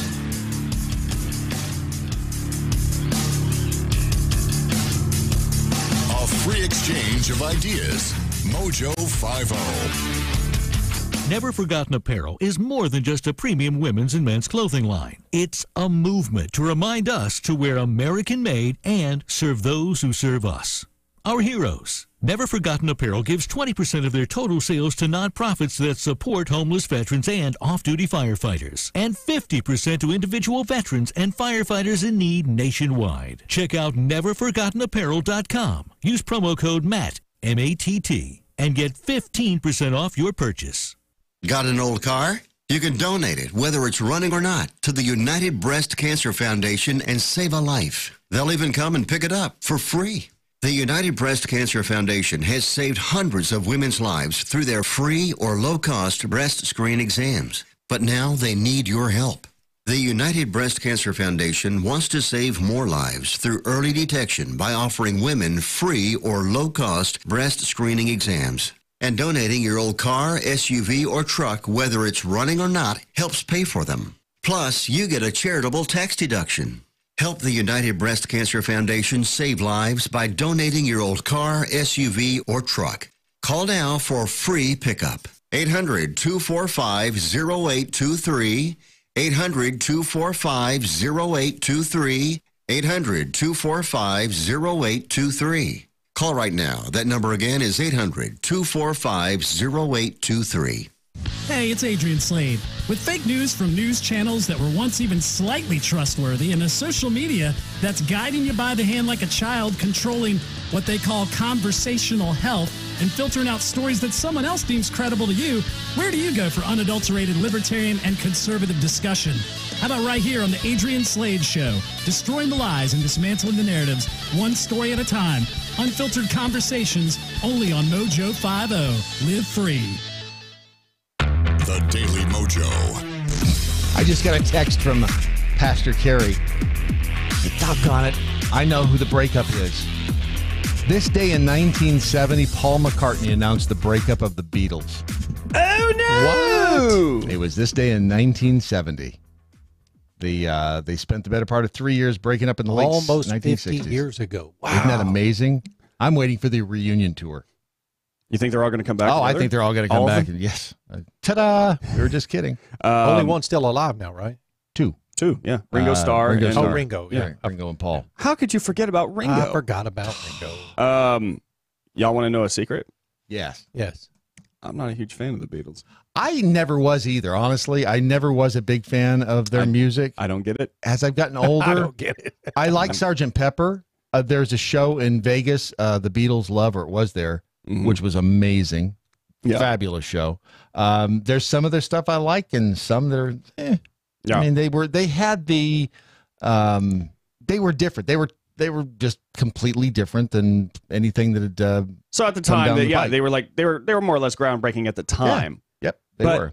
I mean, and that's all well and good and stuff. But I mean, even so, like I just never felt like I was moved by their music at all. And I feel like a lot of people are just like, man, the first time I heard the Beatles, it was magical. Like I just listened to them all the time, and I'm just like, I do not get that at all. They were stoned.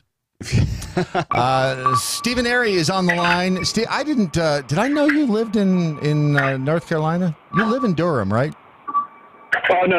I live in a small town called Henderson. That's what I said. I mean, you live in a small town called Henderson, right? In NoCo? Yeah. Okay. Yeah, Henderson, and that's about 30 minutes north of Durham. And so living in North Carolina during pollen season, Brandon, you would be dead. Oh no, yeah, no, I know. I'm not exaggerating at all. If you don't have an allergy to pollen, 3 years into it, you will after living in North Carolina, you will have an allergy to pollen, no matter what. Oh yeah. No, I like I said, I used to live in Georgia, which experienced a lot of the same thing with the thickness of the pollen and whatnot. Like even when it rained, y'all probably have the exact same thing. When it rains, you see that yellow substance just kind of drifting into the down the streets and in the drains and stuff. It's worse than that. It's worse. It's so much worse. Not only do you have that, but after the rain, it also turns into this giant paste that you can't get off of your cars. Oh, no. I was driving down the road, 3 days ago, and it was before the pollen hit, okay? Mm-hmm. Right before the pollen hit, I was driving down the road, and then suddenly the trees ejaculated everywhere. Yeah. And my car went from silver to bright orange, orange green, and it's the weirdest color ever. Yeah. And it just happens that's living in North Carolina for the next 3 months. Yeah. Well, good for I have you. to take I have to take allergy medication every single day. You know, North Carolina has the pollen, but we have the love bugs. Have you guys ever driven through that crap? Oh yeah, in Galveston, they were love bugs. In East Texas and South Texas. What are the love bugs? Oh my God! What? I don't want to take away from Steven. Yeah, sorry. No, don't. It's okay. No, it's fine. No, it's just fun. And by the way, everybody forgets about Ringo Starr. Nobody cares about drummers. Sadly, that's true. It is very true. I am a drummer. Nobody cares about drummers. Yeah, but you guys get all the chicks. That's the thing. Yeah. It's the bassist. The drummers always get the chicks. It's the bassist that typically doesn't get the chicks. It's because the drummer does it with rhythm. See, the bassist only has a problem because he always looks so bored with the entire performance. He's just sitting there strumming his one string and and he doesn't care about anything else. Yeah. The guitarist is out there working it, and the drummer's in the background working his ass off, trying to keep rhythm with everybody. Trying to keep the band, trying to keep everybody on tempo. And everybody forgets about him. Always. No, the chicks. Sorry. We'll never forget about you. You're not getting any sympathy from me. The drummers always get the chicks. So, all right, get out there and get them before they get you. And that's it, man. You can listen to. Let's see, what time is it on? It's on 9 p.m. Eastern time. I knew that. I was going to say that, except I couldn't see it from over here. Steven, be safe down there, buddy. Yeah, exactly. Yeah, man. God you guys be have with fun. you. Yeah, we'll do that. All right, talk soon. Yeah, the love bugs, Brad. Yeah. You've never heard of that? No. What Dude, are the? they're crazy. They're little bugs, and they call them love bugs because it's mating season, and they're connected. Their ass ends are connected. Yeah. And I'm going to tell you, if you just drive a couple of miles down the road, your windshield will become completely your front covered. Front of your car, and they don't come off easy. Yeah, at all. And here's the other thing: is you have to get them off soon too, or they will because eat through the paint. They quite literally, because their bodies are so acidic. They actually don't really have. At least this is what I was told in Galveston. At least in Galveston is the case. They don't have any natural predators. Someone just tweeted a picture of them. Of the love bug swarm. That's them right there. Yeah, and so birds don't eat them. What the hell? Birds don't eat them Well, because I they're wouldn't too eat that acidic. either. Yeah, that's nasty looking. Now, if anybody else out there has experience with love bugs, let us know, because they will ruin your entire month. Yeah, because seriously. they do this for like a month. Yeah, much like love will do. And for some odd reason, they want to do it right on the road. I don't know why. It's the heat. I think it's the heat. You think it's the heat from the cars and something? Maybe, but I mean, like, or seriously, the asphalt. Yeah. You like in Galveston, going up to the seawall from the west end, you could have a completely clean car, man. By the time you get to the seawall, no, your car's just it's a bug graveyard. See, guts and stuff everywhere. In California, we had when there was it was the grasshoppers, but they weren't called grasshoppers. What were they? They were whatever the hell they were. They were grasshoppers. And there was one season that they were so bad. We were driving out in the middle of the desert to this place called Shays Castle. Mm-hmm. and we had to stop and turn around because they were clogging the air filter. That's crazy. On this dirt road. They were, so many bugs. And bugs don't bother me, but when you have that many of them in one place, and especially if they are like with the love bugs here, that's just nasty. I think I know who that is, Ron. We can just go ahead and, or he's not listening to me. So we'll just tell you first of all that the who was I supposed to be telling you about? Hold on just a minute. You just can slow right down. Money. Era Capital Management. If you haven't given Jake a call yet, if you haven't called up and said, hey, I need some help. Yeah. I need some help. I need some help with my retirement plan. I need some help finding some 401ks that I know are out there that I just haven't really collected all in one place. Found money is what it is. Get in touch with eracapitalmanagement.com. You can either go to eracapitalmanagement.com or you can call them. They have a phone number. You'll find the phone number at eracapitalmanagement.com. That's right. I'm never a proponent of giving out phone numbers on the air, and here's why. Phone numbers are, unless you're sitting somewhere and you have a pencil and paper ready to write it down, phone numbers are hard to remember unless your phone number is 1-800-I-GOT-MONEY. And it's you can remember that, but I remember Mr. Gaddy's Pizza from way back when I was a kid. No, that's why you have to sing the phone number, Brad, when you give it out. There's not even a good way to sing this one. I know, but people remember it if you sing it or if you say it like 600 times. Call 1-800-STEAMER. Stanley Steamer, get your... Yeah, you're exactly. Right. Yeah. I remember the pizza number was 4444444. You know, like that's... Well, you didn't have to sing that. It's just dial a bunch of fours. but I still to this day remember it. That's the point. That's true. You do. But you'll find the at eracapitalmanagement.com. You will find the phone number for Jake and the crew, and they can give you advice on setting up the right retirement account, finding your 401ks, and a whole host of other things to make sure that you're not living in a refrigerator box underneath the freeway, unless, of course, you want to live in a refrigerator box underneath the freeway. And if that's the case, he can probably help you find a good deal on a refrigerator box. Living in a van down by the river. Just saying. So it's eracapitalmanagement.com. Who's got the disclaimer?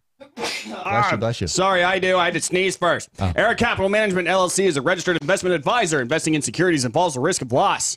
Visit eracapitalmanagement.com or call 509-559-6229. That's eracapitalmanagement.com or 509-559-6229. All right, we go to the phone right now because today is, in fact, the sixth anniversary of the hashtag What I Learned Today. Oh. It is the sixth anniversary. It means 6 years ago, Doc and Skip started this tradition, this sacred tradition of using the hashtag What I Learned Today, so that the audience could communicate with the talent on the program, could be intimate, could be one with the talent. And given the Jackhole's propensity to kind of come down hard on you, Brandon.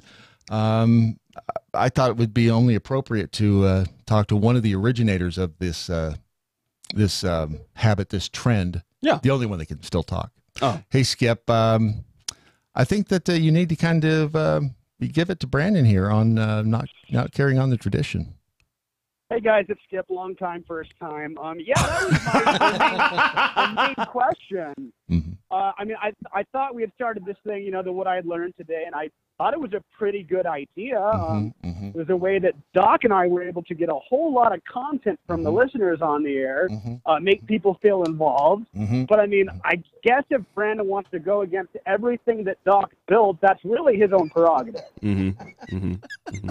I'm like Rian Johnson with the Star Wars trilogies, the new ones.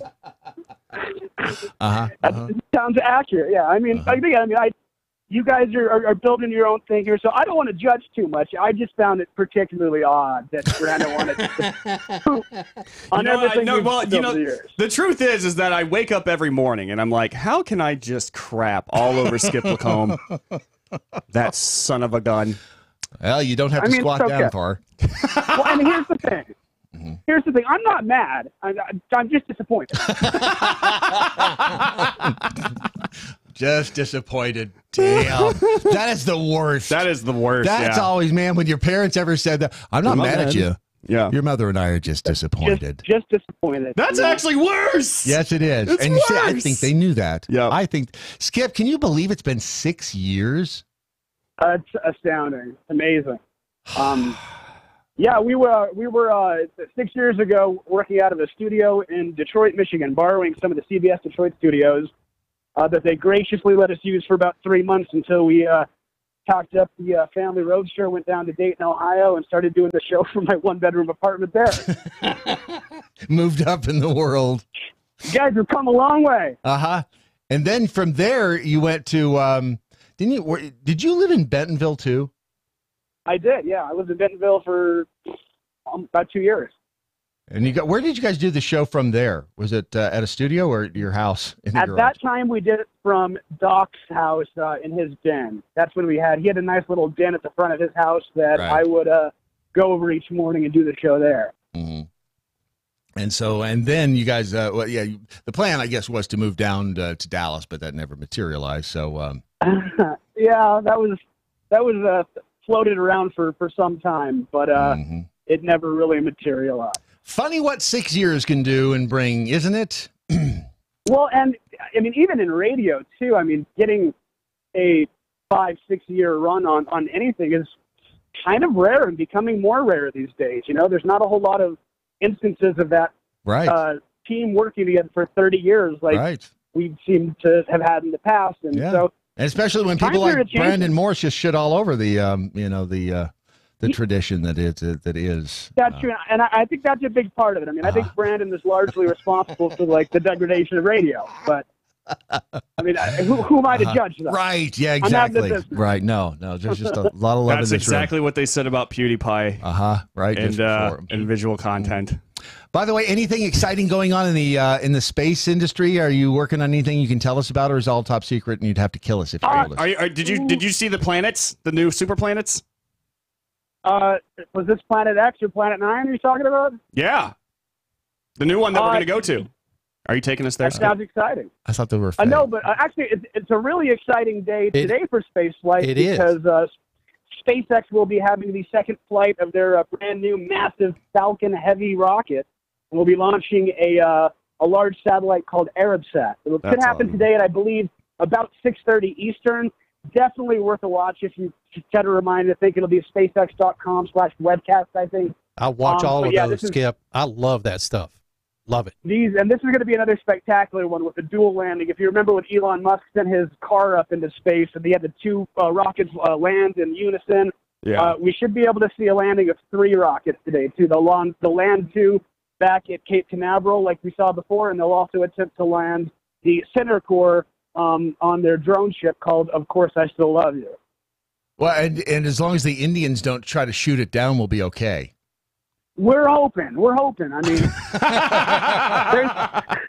there's no guarantee these days. You know, it's the Wild West out there in a geostationary orbit, but I think we'll be okay. Hey, Skip, I want to know, did you have anything to do with the new photograph that NASA released today of the very first photograph of a black hole? No, but that was just about to be released, like as we speak, right? Like they had just done this, like within the last hour, right? Yeah, Fox News just reported it. Oh, I got to look this up. Yeah, it looks like I haven't seen it yet. No, but something else that was recently released is some photographs of the Mars helicopter.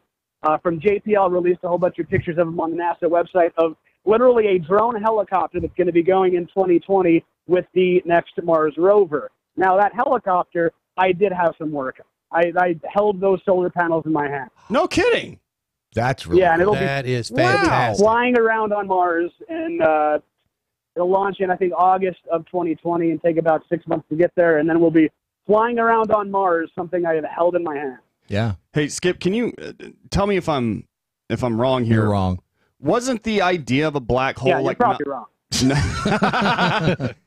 Was the idea of a black hole really not confirmed up until recently? Wasn't that just a theory, or is that something that we knew existed? We knew that there was something out there. I mean, its physical properties and what it really meant. I mean, it still is parts of it are theoretical. Like if truly nothing is able to escape, or if we just don't understand some of the properties of how to bounce things around them or through them. So the fact that there's something out there that does act like a massive vacuum cleaner to suck in everything around it is true in there. We just have very, very little understanding of what they are and how they operate and what happens. That's my understanding. Again, I'm not a black hole expert either. You know, I can't. Just moving on. I can't believe we didn't think of this before. By the way, Ron, we need to tell him. Though. Yes, Odyssey. You know, we are now the. What are we? We're owners. We own the Odyssey radio station. Now. Yeah, we own the Odyssey radio station, which is all science fiction, and we need to talk about a podcast. Skip. Oh, we can maybe work something out. Yeah. There you go. I can't believe Odyssey, ODYSY1.com. Yeah. Yeah, he said he's been trying to get you on the station for a long time. Russ Haslich. Oh, really? Yeah.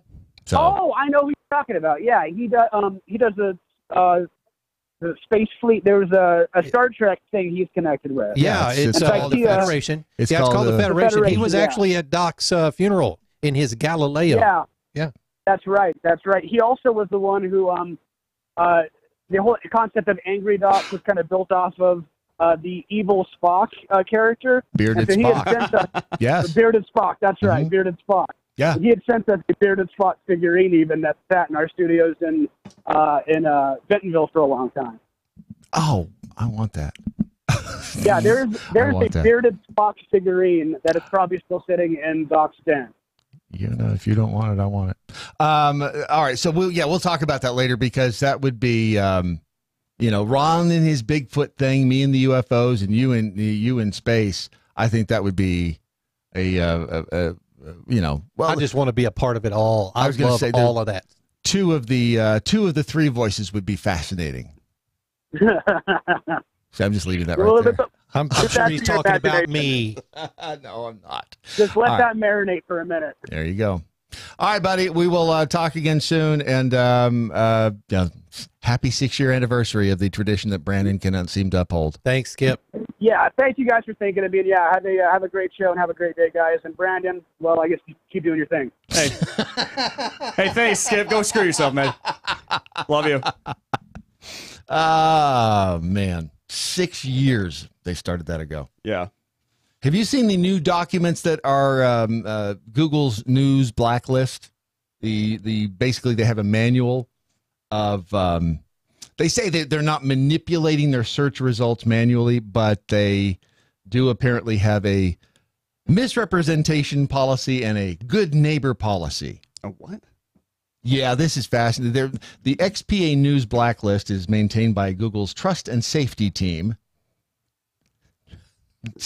Already. Hey, I'm a member of the TNS team over at Google. TNS will be in charge of TNA.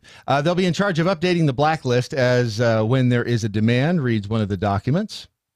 Daily Caller apparently got a hold of this. The deceptive news domain blacklist is going to be used by many search features to filter problematic sites that violate the good neighbor and misrepresentation policies.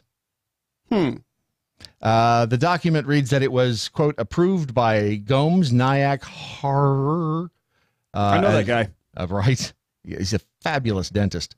Ben Gomes is Google's head of search, who reports directly to CEO Sundar Pichai. Pandu Nayak is a Google fellow, and Paul Harrer is a software engineer whose bio on Google's internal network, MoMA, indicates that he is also involved in fringe ranking, not showing fake news, hate speech, conspiracy theories, or science/medical/history denial, unless we're sure that's what the user wants. Okay. Yeah. So it's nicely written in code. This seems to be a sneakier way of trying to do something that they had previously tried to do, Google. Because it used to be that Google was just going to give you a fact check, an immediate fact check. Right. Whenever you Googled a certain website like the Daily Wire or the Daily Caller or Fox News. Anything conservative or libertarian leaning. Exactly. Oddly. And it's so funny, and wouldn't you know it, for some reason, Google only did this fact checking thing for conservative websites. Isn't that weird? I mean, what are the odds? Only conservative websites. The only exception was Occupy Democrats, which was safe enough to do because they are freaking crazy over there at Occupy Democrats, like insane. Yeah, but their Christmas parties are amazing. Oh, they're absolutely wonderful. Right. The rape tents, were a nice touch last time. Yeah, that's true. That's true. You just had to know what to expect when you went exactly. in. Right. That was, if you recall, by the way, Occupy Wall Street had to have rape tents where women could go and feel safe. Right. From the Occupy men. Yeah. Because apparently there was a rape epidemic going on there. But so this sounds to me like what they're doing is they're just saying, okay, let's go ahead and forego this open fact check where the public can see what we're trying to do. Let's just do it algorithmically, and then we'll just kind of shoo stuff under the table. Because people don't trust it. Like we have deemed that people shouldn't trust it, I should say. And unless you are searching for it specifically on that website.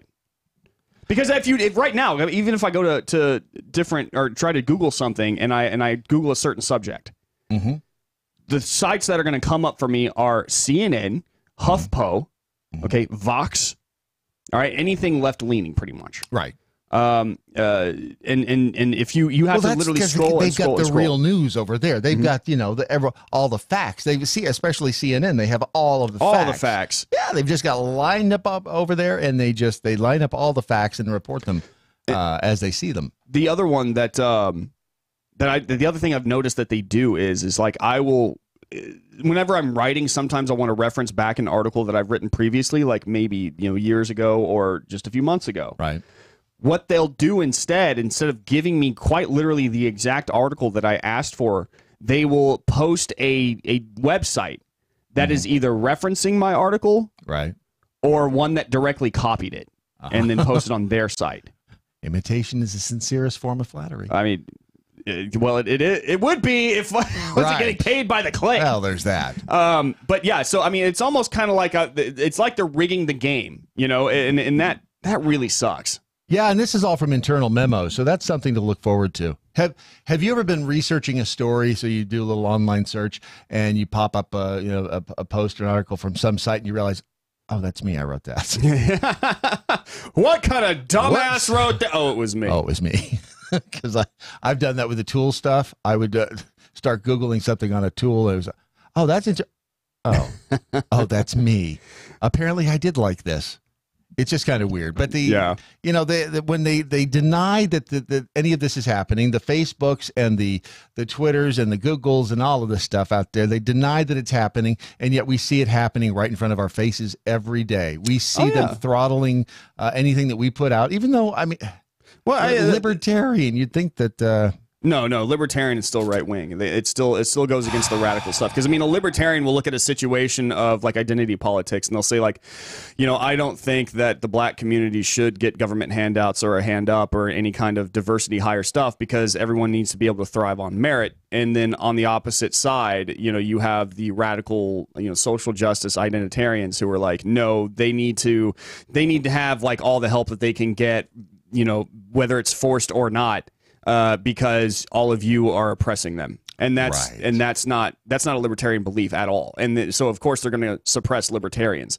But I've talked about this on the Morse code many, many a time. If I've referenced it at least, did you ever see the Joe Rogan podcast where they had Jack Dorsey and I believe his lawyer's name is, if I'm going to get this wrong, it's Vajaya. Vagine. It's Vagine. But his lawyer on there, and like Tim Pool came on to kind of be the antithesis to Twitter's CEOs and stuff like that. Right. And quite literally, Tim Pool destroys Twitter's executives. I mean, like, because he's sitting there bringing up examples after example after example of how, like, he's like, after a while it stops being a mistake, after a while it stops being like an anomaly, and this starts becoming a pattern. And that is exactly what is happening right now. It is a pattern that only leans one way. And that I don't even like, I've written this before. I don't know why they're hiding it anymore. I think it's less and less that they are hiding. I think that, in fact, some of these, when we start seeing some of these document leaks, they probably leak them. Yeah. You dribble it out there and let the public be spoon-fed by it, and eventually because truly, if you, the public has almost come to accept it. I mean, because what are you going to do? It's a private company. Yeah. I mean, they can do whatever they want to. Yeah, and you know what? If they want to do that, that's fine. My only problem is that I cannot stand the fact that these people are out there literally discriminating against and punishing people strictly because they have a certain ideological standpoint. And then they turn around, act like they're 100% innocent while basically finger wagging at the people whom they literally just punished. Right. And then, but it gets worse than that. They don't just do that. They don't just silence you or shadow ban you. Right. They will quite literally allow people of their own ideological bent to say some of the most nastiest things to you, to threaten you, quite literally, to show up at your house and have everyone dox you like they did with Tucker Carlson and Antifa. You know who will never dox you? Ever? Is he never also going to give me up or let me down? Cat coolers. Oh, yeah. Cat coolers will never dox you. They will never criticize you. They will never call you out on social media for being a buffoon, for engaging in any asinine behavior. That's right. I mean, in fact, they don't care because their coolers are so tough. In fact, they can take all the buffoonery. Yeah, exactly. You can put some buffoonery in there, and it will stay cold for days. If you like chilled buffoonery, there's no better place to keep it than in a cat cooler. There is nothing better than like ice cold buffoonery after a long day. And this is scientifically proven. We have the studies to show it. Absolutely, buffoonery stays colder longer in a cat cooler. And actually, if you put it in the yellow cat cooler, it stays 4.7 degrees cooler than in any other cooler out there. Oh yeah, son. Use promo code Brandon, even though he doesn't keep up traditions. Use promo code Brandon at catcoolers.com and save you 10%. Keep it cool at catcoolers.com. It's your daily mojo.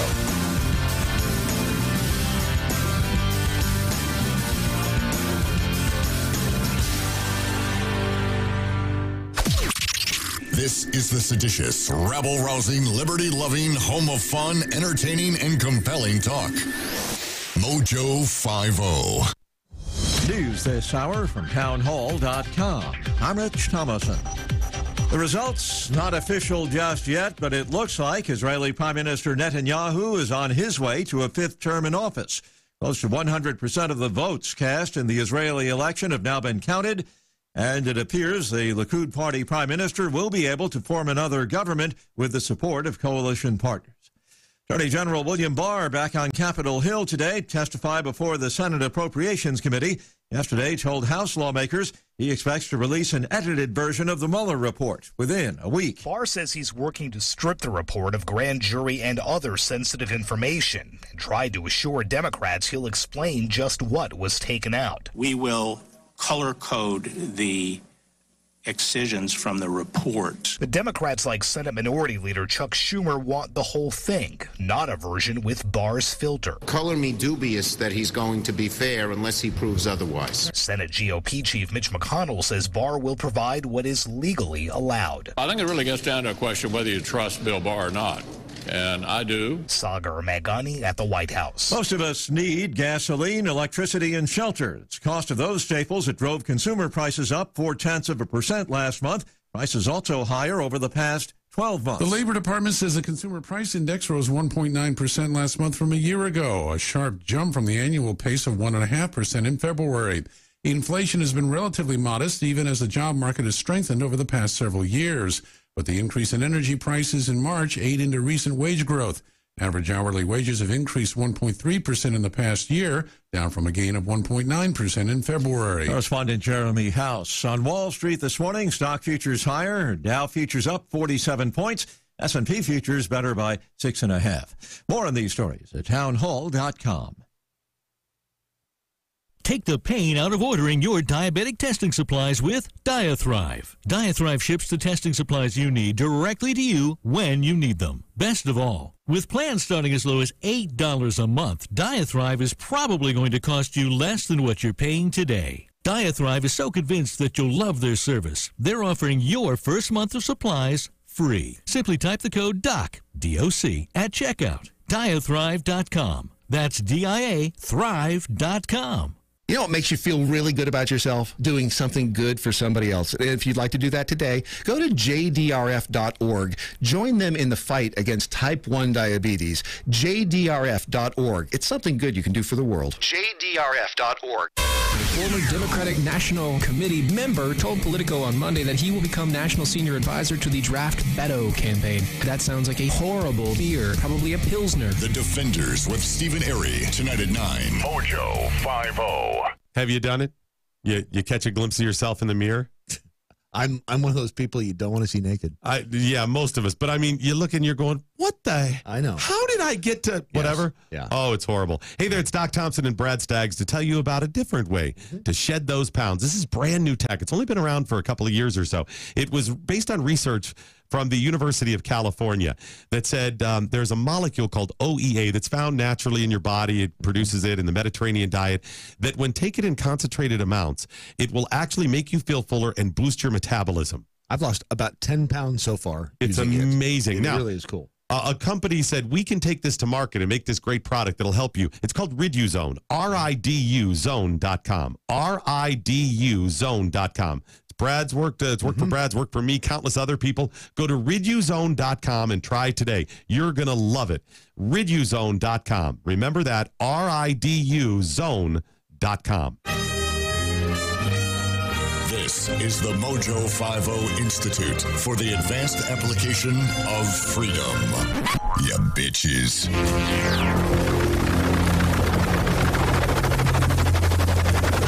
Mothership has landed. Don't shop at Waitrose in England.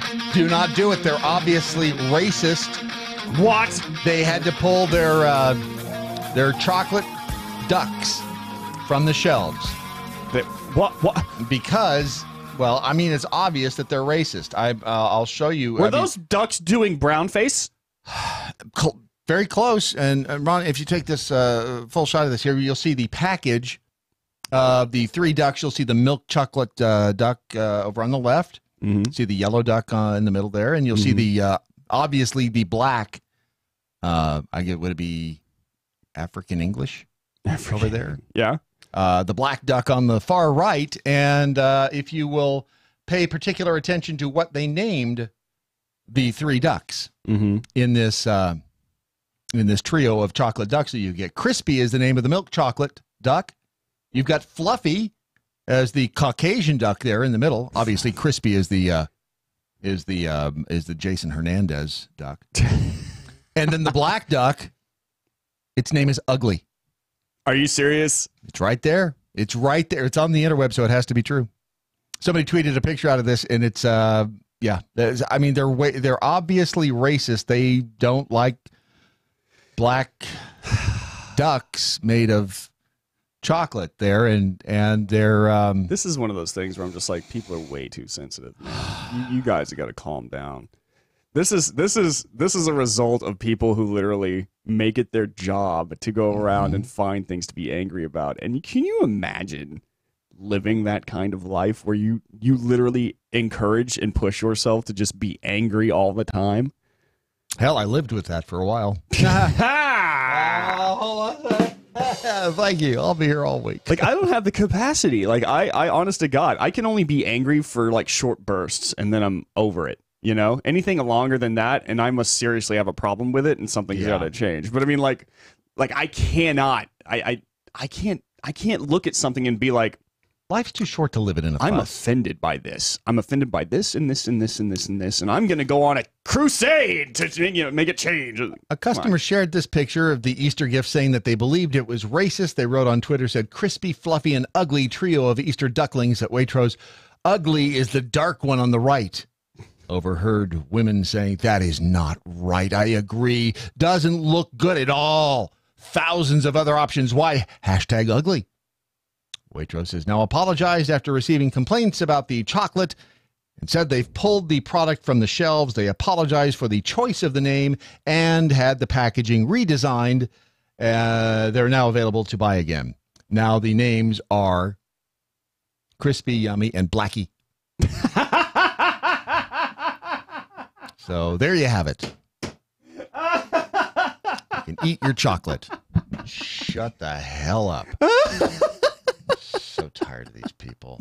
They're just asinine. They are. I love that word. Now, if you are suffering right now from bloating or perhaps that overly nasty full feeling that you get when you eat, it's not normal. That is not. Gut health is going to be a far more serious topic as we move through space and time.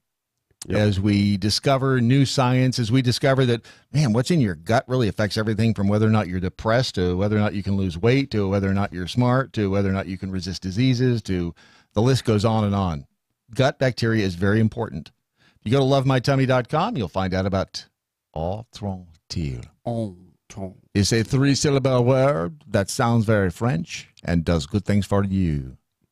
That's very good. Thank you very much. I'm practicing on that's my French. Dr. Ken is the gastroenterologist who created this. He has the show over on Spoonie happening tomorrow at you bet o'clock. And I know I just can't see that far. I can't see what time it is. Go to lovemytummy.com. Find out about Altrontil. Be very French when you do it. And you too can be on the good gut bacteria side of life. Actually, this stuff works. It really does. Lovemytummy.com. Now, as we try to do every time this portion of the program, this time of day, my partner sitting mere feet away from me is a man full of angst, a man full of I'm like a walking, talking Linkin Park song. He really is. And I mean, and quite frankly, there's a lot to be frustrated about in the world today. Yeah. And this is, well, until we have the official open to the segment, you like Brandon's broadsides? I like Brandon's I like that. You said that not long ago, and I actually enjoyed that. Who doesn't enjoy a good broadside? Oh, yeah. All day with that stuff. Right. That's what I'm all about, boy. Meet me after the show. This is the Brandon Morse with Brandon's broadside. Well, thank you very much. God, I have so many things to talk about here. And I'm actually going to help. I'm going to ask you guys for help because there are certain subjects that I wrote about at redstate.com yesterday that irked the crap out of me. For one, Rondolph, as you know, the gun story. Yeah, I need to send that to Brad so we can play that video. Yeah. Well, you need to tell him about it while I'm sending it to him because ultimately... You distract me. He'll sneak up behind me. Yeah, this story, it's not that it was happening. It's what happened after people saw the gun. That's the thing. Right. So let me go ahead and set this up for you. This is in Chicago on the Magnificent Mile, where just 2 days prior, police had to arrest 21 people because of mob action. Yeah. Like an entire group of people got together, started destroying things, getting violent, and police had to interfere. All right. I do not know if this guy belonged to a security thing or not. That's not exactly said. All we do know is that it is confirmed that he's not a police officer, off duty or not. But in this video, two black young men it starts off. They are assaulting an older white man. They're just kicking the crap out of this guy, and all of this is being filmed from within a McDonald's. Now, as they are kicking the crap, grappling with him and stuff like that, nobody is raising a stink. Nobody's saying anything. You hear some murmurs, but this is like world star hip-hop fun. All right? They're going to post this to the internet, and it's going to get a ton of hits, and yada, yada, yada. No one seems to care that this guy is getting jumped by two people. This older guy is getting jumped by two younger people. Wow. All right? Yeah, I'm reading about this. As you're saying, this is stunning. Yeah.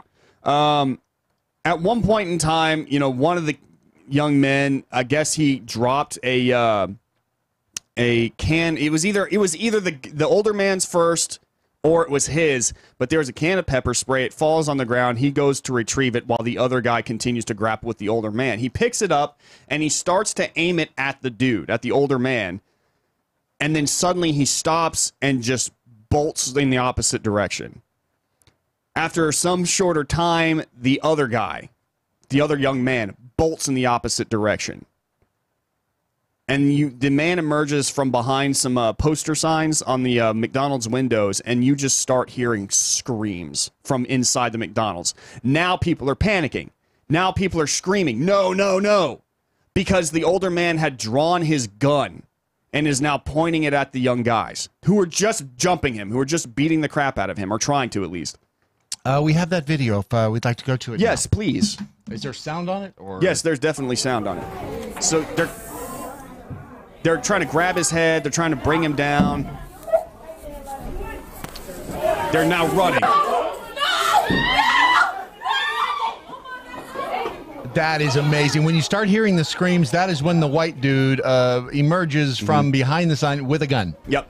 Now watch that. If you watch it again, let's go back to the beginning. Because this dude's wearing a gun on his hip in open carry. Yeah. And these he dudes is. still jumping. Yep.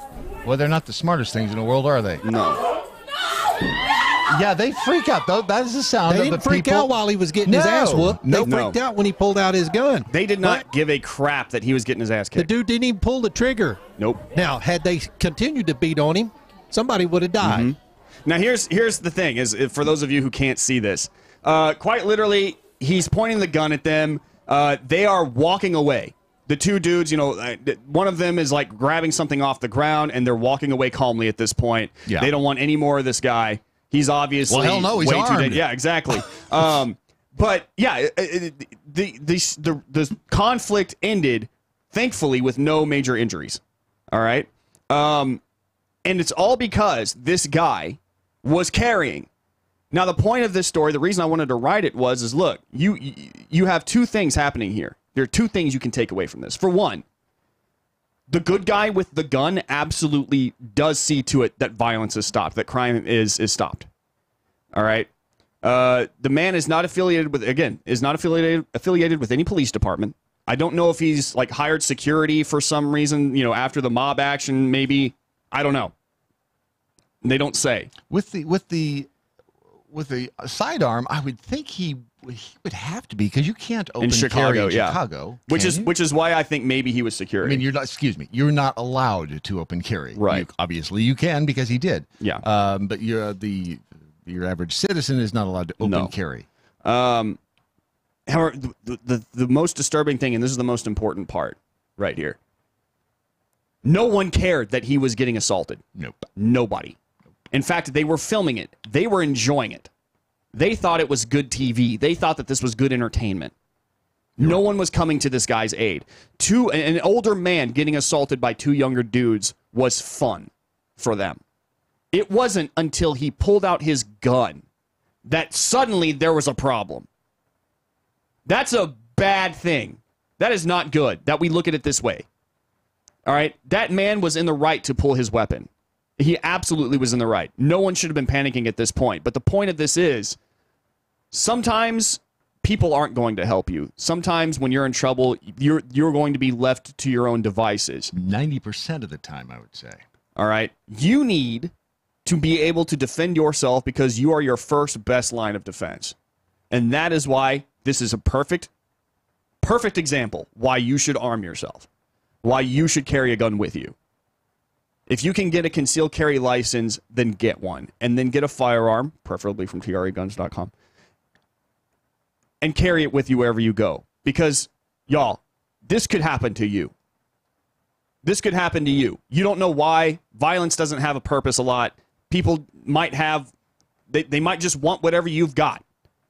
But they're, like in this, if they see that you are armed in the best ways possible and you draw your gun, you are almost guaranteed to de-escalate the situation right then and there. Luckily, this guy didn't have to shoot anybody. You might not have to either. But in the event that you do have to become lethal, because someone is wanting to be lethal against you, be the guy who pulls the trigger. Be Han. Shoot first. Okay.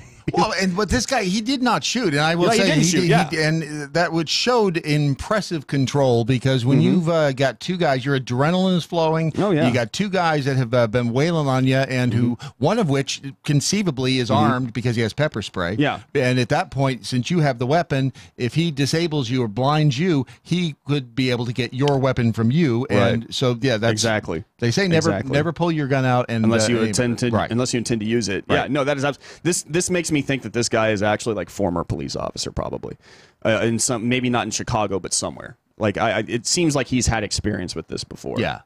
But regardless, you know, the things that there's the lesson, and then the thing that really kind of gives us an idea of where we are today. People were fine with somebody getting assaulted, but they weren't fine with him pulling out a gun to defend himself.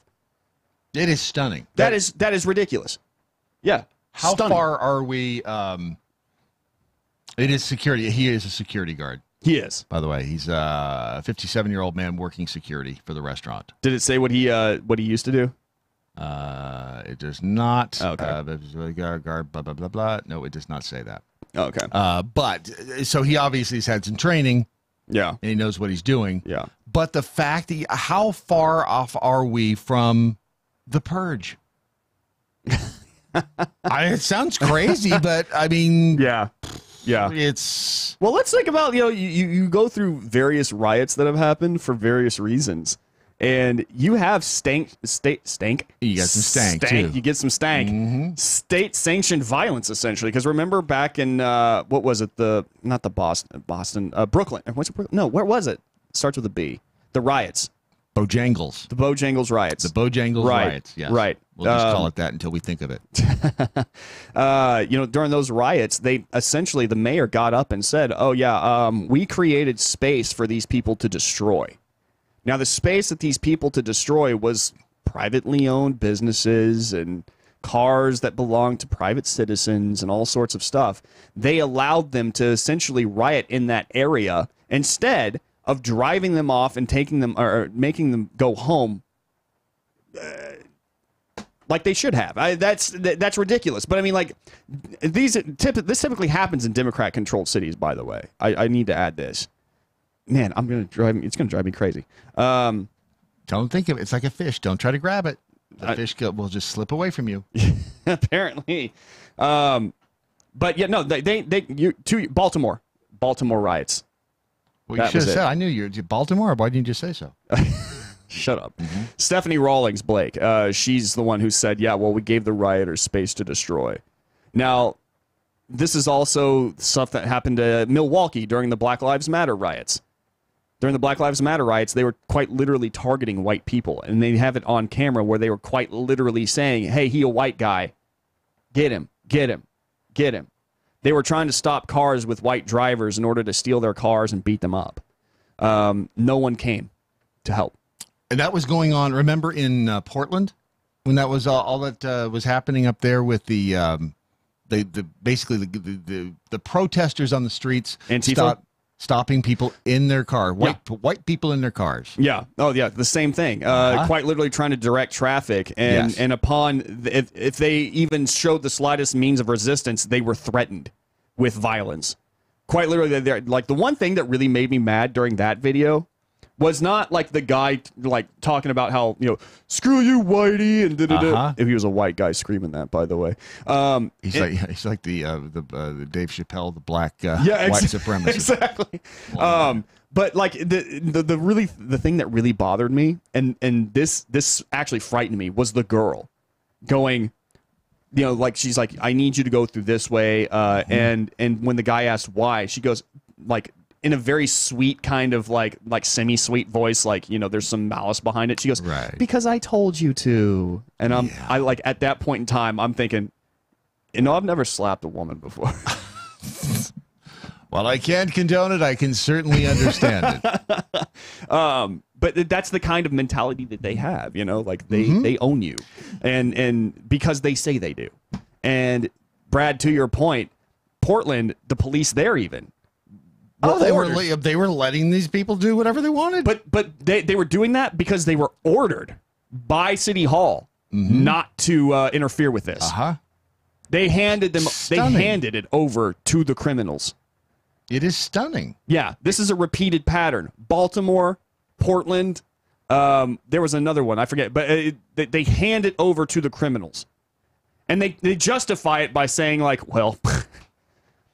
They've had injustices done to them. Right. They're just evening the score. They've got some frustration, which I'm surprised that they haven't come out and defended the guys who were beating on this security guard. Because no one came to help him. No, and apparently the two kids were playing music loud inside the McDonald's. He's escorting them outside. That's when they grab him and start beating on him. And it is you watch. There will be somebody coming out. He was in no danger. You've got two kids. I mean, good grief. Here he is, a full-grown man. There's two kids out there. He pulls a gun. Here's the picture of the kids right now in their graduation robes from middle school. Look how cute they are. They're playing soccer. Look at him smiling. How could he have done this to somebody? Yeah. Oh, no. This guy is a villain right now. Trust me. Oh, yeah. The last thing I do want to get caught up on, because I noticed this in the comments, not the MoJo audience comments, but on Red State, and I'm 90% sure that this was a social justice warrior trying to pretend to be a right winger, but I don't care I don't care about the races of the people. I really don't care about it right now. What I care about is the fact that we have a guy who, like, we live in a society where, quite literally, it's fun to watch someone get jumped and beat up, and then they have a problem when he pulls out the gun. That, to me, is a much more important point than the race of these people. All right? The fact that this guy proved, quite literally, that it is okay, and I'm not okay, it is good to be armed. That a good guy with a gun can exist. And does exist, despite the fact that many people deny that a good guy with a gun is a thing, which I do not understand. That's like basically saying the earth is flat. I do not understand that mentality. The earth is flat. We're on the disc. And Zig the Truck and Gator said, that's precisely why I carry. Nobody is going to help me, you, or anybody else if someone is beating the hell out of us. Yep. I mean, the police come to clean up the mess. Yeah, the police don't come to stop the incident from happening. Absolutely. It's not possible for them to do that. Yeah. You call them after it's happened or during while it's happening, and they get there and they try to tidy it up as best they can.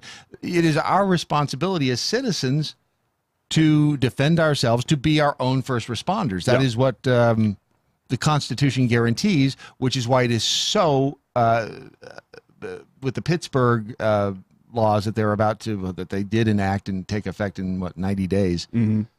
It's terrifying because they are trying to take away our right to be our own first responders, to defend ourselves. They're trying to do that in Colorado, too, with a very unfair law. Have you heard about this? Oh, boy. Have you heard about this? Have you heard about this? I'm going to need Pepto-Bismol. So the Colorado red flag law, which is, I'm not sure if it's been signed by the governor yet, but he said he is going to sign it, essentially states that someone, like a member of your family or a friend or something like that, can essentially hold a court hearing about you without your knowledge. Right. And say, I think this person is unfit to hold a gun. And then they'll give reasons why. And if the court says, all right, that sounds reasonable, they will go in and seize your weapons from you without your approval or knowledge, and essentially make you, like, basically suspend your right to own a firearm. And then you have to go back to, like, they hold a second hearing where you have to show up and essentially defend your right to own a firearm. And that's one of the laws in Pittsburgh too. Yeah. People who might be a danger to themselves or to others. Right, exactly. Who makes that determination? Well, apparently the judge can, and God forbid that you have an anti to a judge, because they could just be like, oh, he's on medication, like mind-altering medication, and that could be anything like Adderall. And they'll be like, oh, well, yeah, he is unfit. We need to bring him in to make sure that he's square enough to own a gun, which is absolutely asinine. And it's so asinine that quite literally, and this is the heroic part of the story, 37 counties in Colorado, the sheriffs are basically saying, if this law passes, we'll go to jail before we enforce it. Really? Yeah, Weld County being the loudest of those. The sheriff is like, no, this is horrible. This is a bad idea. Not only does it put, the person at risk, it puts my officers at risk, because if not physically, then legally. Oh, absolutely. Because this is unconstitutional.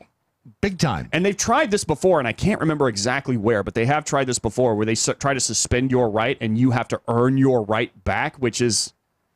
that is unconstitutional! That's the whole... Get your gun before they outlaw your gun. Yeah. By the way, this whole segment's been brought to you by TRA Guns at traguns.com. It's Tar River Arms giving away that Smith & Wesson little 380, which would be an ideal weapon to carry as your concealed carry. It's got a friggin' laser beam on it. It's a freaking laser beam. Friggin' laser beam. You can register at TRA Guns, or you can register at MoJo 50. But there's a secret to registering at MoJo 50. You have to type in mojo50.com/register to win. Ooh. Which, when you type it in, it's going to look like it says register towing. I'm registered towing. I'm registered towing. Registered towing. If you entered to win the one that who was it? Jeremy Hansen was giving away. You have to re-enter for this one, by the way, and you have to be 21 to win it. You can't be one of them scummy felons either. Yeah, don't even try. I mean, don't be one of them felons, right?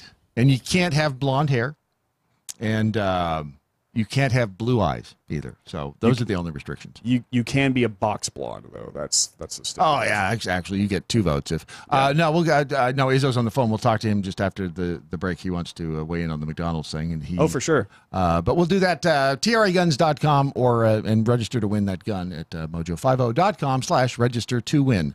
We are not eligible, which I think is completely against our constitutional rights.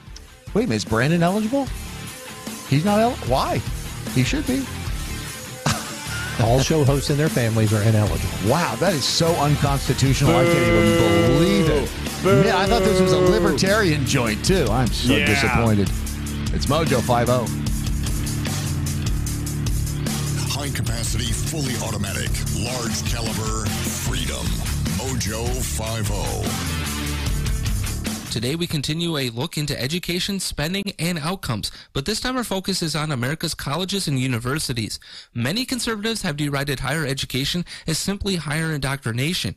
It turns out that they may actually have a point, what in a way they may not have even thought of yet. A Pew Research poll from 2016 starts to paint the picture rather starkly, as they showed a wide gap in political ideology based on education level. It starts with only 26% self-identifying as liberal coming out of high school, while 48% identify as having mixed opinions. After 4 years of college, over half of the 48% group magically self-identify as liberal. Furthermore, 54% of those with graduate degrees self-identify as consistently or mostly liberal. How does that happen then becomes the key question. Many believe professors are the problem, but an honest assessment from Professor Samuel J. Abrams in the New York Times points out it may actually be the growing levels of administrators instead. Between 1993 and 2009, the total number of administrators was up 60%, and full-time faculty numbers decreased. Considering administrators lean mostly liberal at a 12-to-1 ratio and professors at just 6-to-1, you could see where indoctrination is baked into the cake. Not only that, but the cost to the students has gone up 213% since 1988, according to the Federal Reserve Bank in New York. Where is that increased tuition spending going? It's not to an actual education, as research shows just 30 cents of every dollar goes to actual education, with the rest going to administration and program costs. Add it all up, and it means we, the American taxpayer, are literally subsidizing the indoctrination of our children under the guise of getting an education. I'm Andrew Coppins. This has been By the Numbers, and you can follow me on all the socials at The Coppins Show. By the Numbers with Andrew Coppins is powered by TarRiverArms.com. They've revolutionized online firearm sales with high-resolution pictures, 3D imaging, and the best prices. How much will you save? Find out at TarRiverArms.com. That's TarRiverArms.com. The Daily Mojo. I wonder if it's coincidence that on my computer I'm looking at a story about a man who can't stop masturbating over horses. It was caught twice in 24 hours. And the fact that Dominic Izzo's on the phone. I have some equestrians. We'll touch on that story in a bit. Izzo always has a unique take on things that happen in Chicago, being a former Chicago cop himself. And this is a crazy story. Well, two clarifications. Number one, the relationship between me and the horses. I'm actually hung like a horse. And number two, I was actually a suburb cop, so you would never lump me in with one of those CPD guys. Ugh. No, real briefly, you know what? You gotta understand the culture out here. It's been so created that you have a State Street McDonald's like everywhere else. You're looking at it's not the ghetto. It's not a crappy area. It's an area where you got good shops and good areas, this, that, and you have two black teens, and I'll say they're teens. It could have been guys in their late teens, early 20s. Yeah. Right. But in the middle of the day, this is the culture now.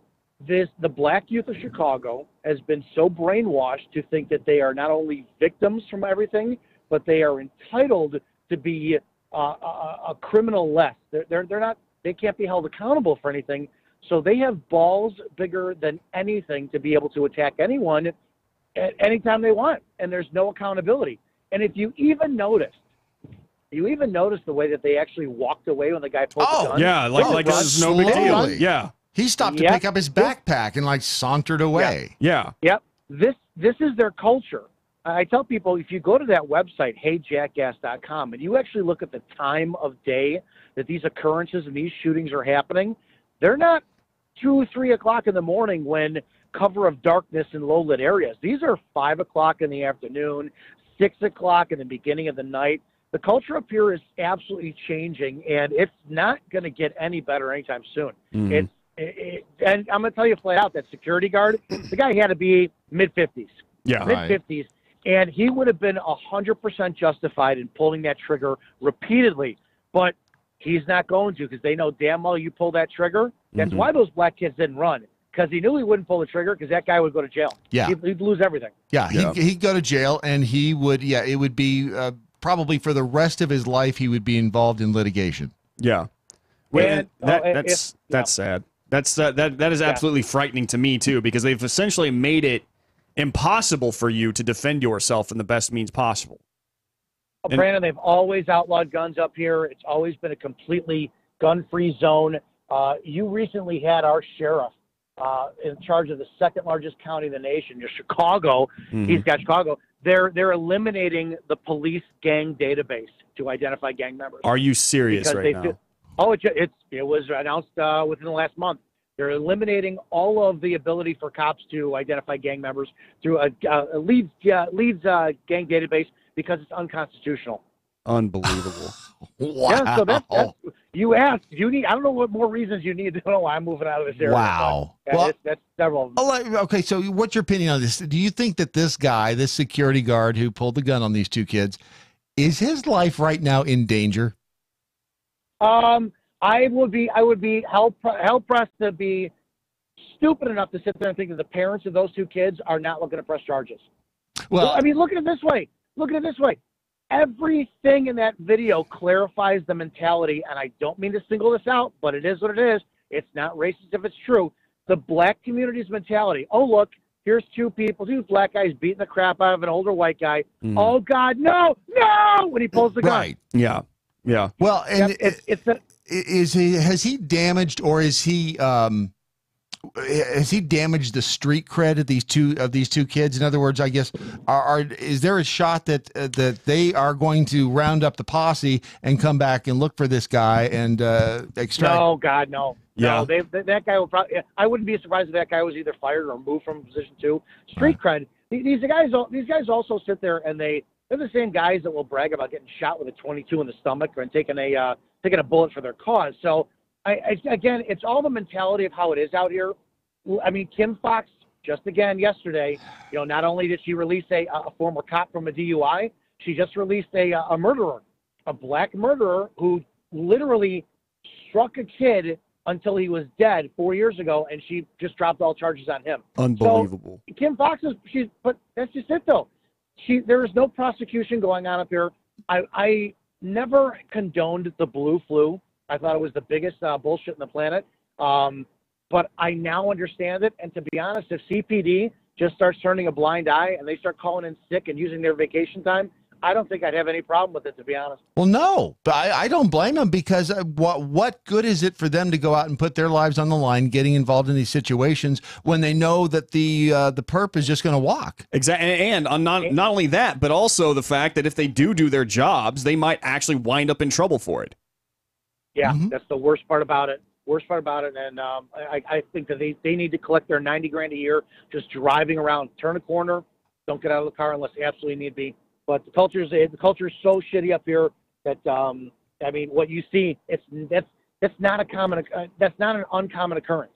Yeah, I mean, all it takes is a Google the Michigan Avenue robberies. You get a swarm of black kids on the red line who are going to rob people for their phones, and it just happens every week up here. Yeah, I knew Chicago was corrupt, but good Lord, I didn't realize it was this corrupt. Yeah, it's horrible. So far to date, remember we're at April 10th. 18 people have been killed. So an average of what, 1.5 This month? or 1.8? Yeah. So far in April to date, we are on the 10th of April.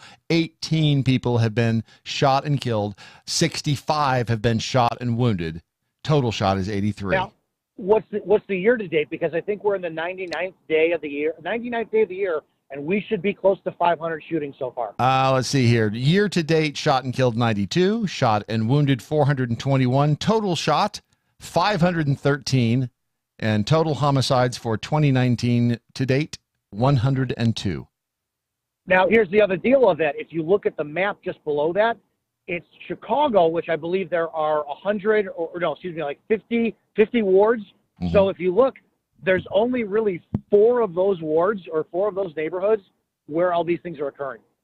Yeah, there is the red ones, and yeah, they are. Yep. Let's see. I can't see which ones.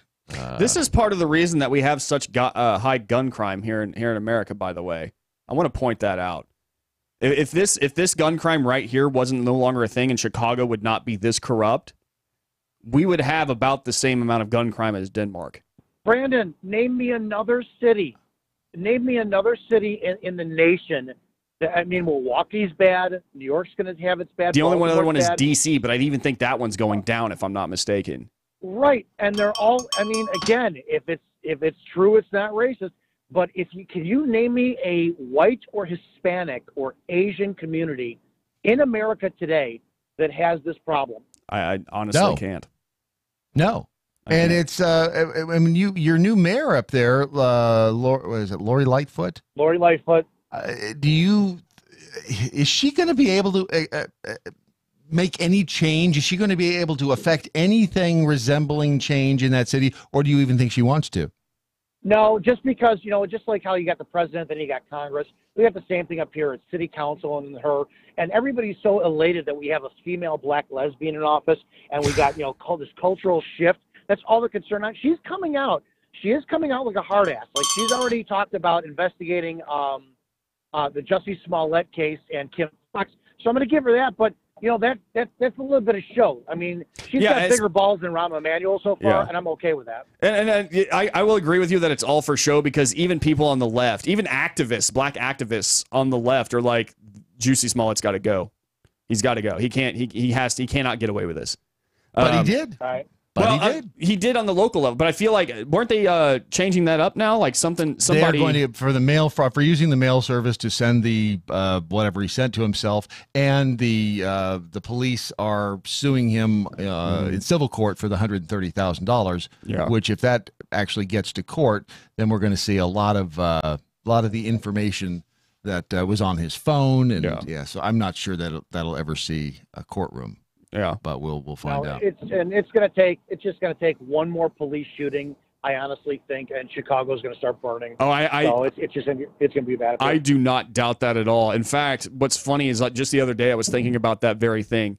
It's like, Chicago has gotten this bad that, honest to God, if something like a Ferguson happened, you don't even have to, like, once again, the police officer could be well within the right to do so. But it happens to some teenager or young adult male, and soon the pictures of him in middle school smiling are going to come out, and people are going to be marching down the streets. It's going to turn into a full-on riot. And again, I talk about this, and I don't know how to word this. I had a woman call in the other day. She's a black woman from the South Side, gave me 45 minutes. We had her on air for 45 minutes, and she was wonderful enough to get through, but I don't know how to sit there and point out, you have over 500 of your community members shot, mostly by your own community members, but you will only flip your lid when one police officer shoots one black person. Yeah. Well, I, as somebody who's a law-abiding citizen, maybe it's just not something for me to understand because it's cultural, but until we see eye to eye on that as communities, nothing will change up here. It's insane. All right. That's it. You guys enjoy your day. All right. Thanks, buddy. Can't be good. Be good at it. Tonight, 7 o'clock Eastern Time, the Rants of Izzo at MoJo 50. It's a show. If you've never listened to Izzo before, first of all, you better have a strong stomach. But secondly, there's nothing like it on the radio today. There's nothing like it and there's nobody like Dominic Izzo telling the stories that he's telling. He really does not sugarcoat anything. And I remember listening a couple of weeks ago in the truck, and it was like, damn, there is nothing like this in the podcast world, on the radio. It doesn't exist anywhere else. It really, if Izzo pays off the right people, he's going to be a big star. He is. He truly is. I mean, seriously, if you've not listened to Dominic Izzo, 7 o'clock tonight, the Rants of Izzo, 7 o'clock Eastern time, you cannot be easily offended. Let me put it that way. Yeah. And you better be ready for a little language because, and here's the thing, when you're talking about the situations like in Chicago and the stories that he tells, if you're concerned about the language, hashtag you're doing it wrong. Yeah. We're talking about the future of society as we know it in that part of the country, and what they're doing up there it's insane. When you really break it down, what they're doing is getting people killed. Yes. People are, but it doesn't, like, that's just the end result. You have to think about the stuff coming or happening between that moment, between the kind of culture that they have there. Really pushes many black men, young men, into this lifestyle that is crime-ridden. It is sad. It is filled with loss. It is dangerous. Yeah. Right? And they encourage this there. And I'm sorry, like you only have to look at the stats. Look at all these people who are dying daily, hourly in Chicago. Somebody is shot every Someone is shot every 4 hours and 41 minutes, and a person is murdered every 23 hours and 17 minutes in Chicago. That's sad. That is beyond sad, actually. But this is what the corruption of the leadership, Chicago's leadership, has done to it.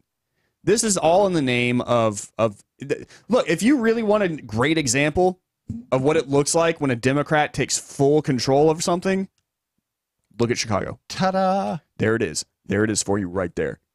All right. Surprised they haven't blamed McDonald's for it yet. Oh, it was McDonald's. It was McDonald's. Yeah. No, but this is the problem.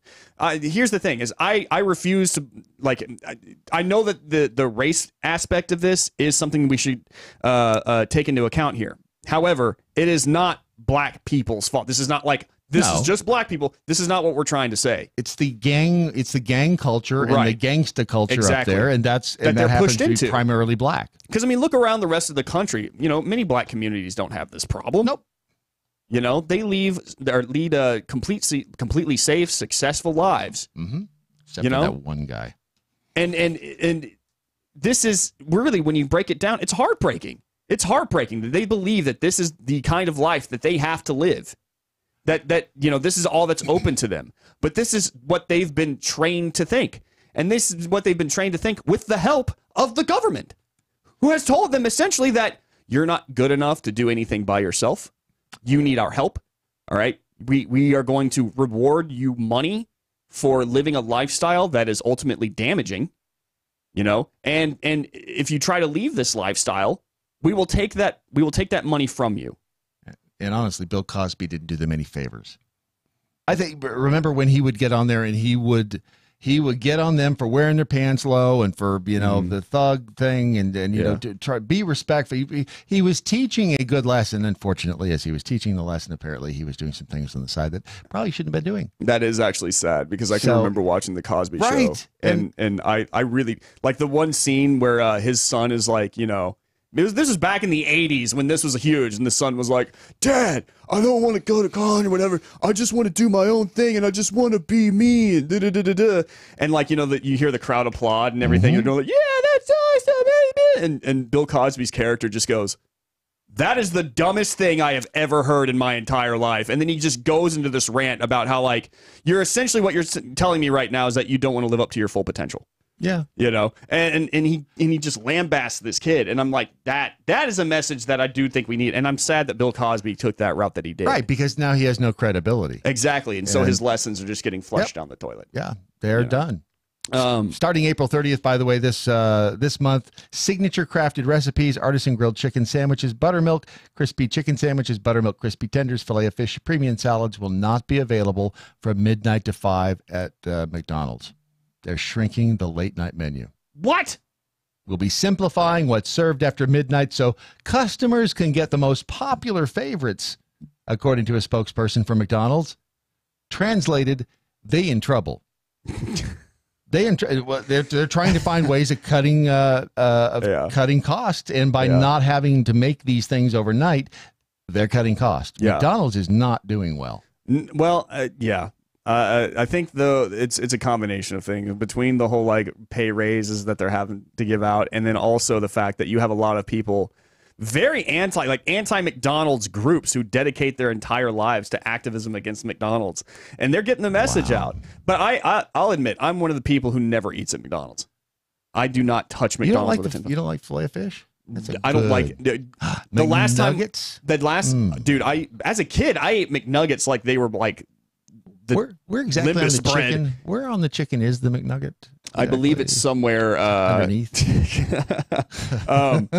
No, quite like as a kid, I ate McNuggets constantly. Are you kidding me? But like as I got older, I kind of swore off that stuff. And one day in Colorado, quite literally, I had just moved to Colorado. I literally had like $3 to my name, $3, and I was starving. Right, I hadn't eaten in like in like a good long while. Were you I'm loving it. Did you get the dollar menu? I went to the dollar menu and I got a cheeseburger and I was like, man, I'm this desperate. I'm going to eat this. Y'all, I'm not even kidding you. I bit into that cheeseburger and immediately regretted everything. I was like, this is the most disgusting thing I've put in my mouth. Baby, why you got to be so mean? Your cheeseburgers ain't that bad. Oh, it was horrible. I mean, the taste fact was that just you can put them in a bad. box and 20 years later, they'll still look the same. After being in your attic for 20 years. This is how bad it was. Quite literally, I was starving. I ate 3 bites of that burger and I was like, you know what? Don't need this. Wow. I walked away. I threw it away. I was like, I cannot do this. I literally lived for like the next week off of some Panera bread that one of the workers that I'd befriended there gave me. That's, Well, good. Yeah. If you can get that. By the way, McDonald's is also, they just introduced donut sticks. Awesome. Okay. Donut sticks in February. It's only available during breakfast. They are expanding their breakfast menu. But they also raised menu prices 2% across the board to combat rising costs. You know, there are 2 things I'll still eat at McDonald's. an hour. French fries? French fries and hash browns. See their hash browns? I like their hash browns. I would still eat their hash browns. It's a potato in a different form. Why not just eat the French fries? I just like, well, because it's breakfast and it's appropriate to eat a hash brown. And it's so easy. It's so it comes in a little pack with a little, like you can just kind of bite it and then like a popsicle. This is a potato popsicle. Potato pop. Mm-hmm. Yeah. Exactly. Yeah. Who is our sponsor? This portion of the program. It is. You'd think I would know this, wouldn't you? You'd think I'd know, and of course I do. I was merely testing myself. Riduzone, if you are ready to make some changes, ready to get rid of some of that excess poundage, ready to make yourself less gravitationally challenged. If you are ready, if you are mentally ready to make the change, to do the things you have to do to lose weight, to exercise more, to eat less, to eat the right foods, to eat smaller portions, Riduzone can help. It's not a magic pill. It's not a magic bullet. It's not going to do any. I mean, it is going to help you. It is a tool in your toolbox when it comes to losing weight. It is. It contains a little OEA molecule. The OEA molecule. That too. And you can find it in olive oil. So you can drink like 12 liters of olive oil. That you'd have to do that to get the same OEA that you would find in one bottle of Riduzone. So really, the choice is up to you. Go to riduzone.com. This could be the secret weapon you have been looking for in your battle of the bulge. Riduzone.com is the place to start. That's riduzone.com. By the way, you will find a special offer right now on a 3-bottle promotion at riduzone.com.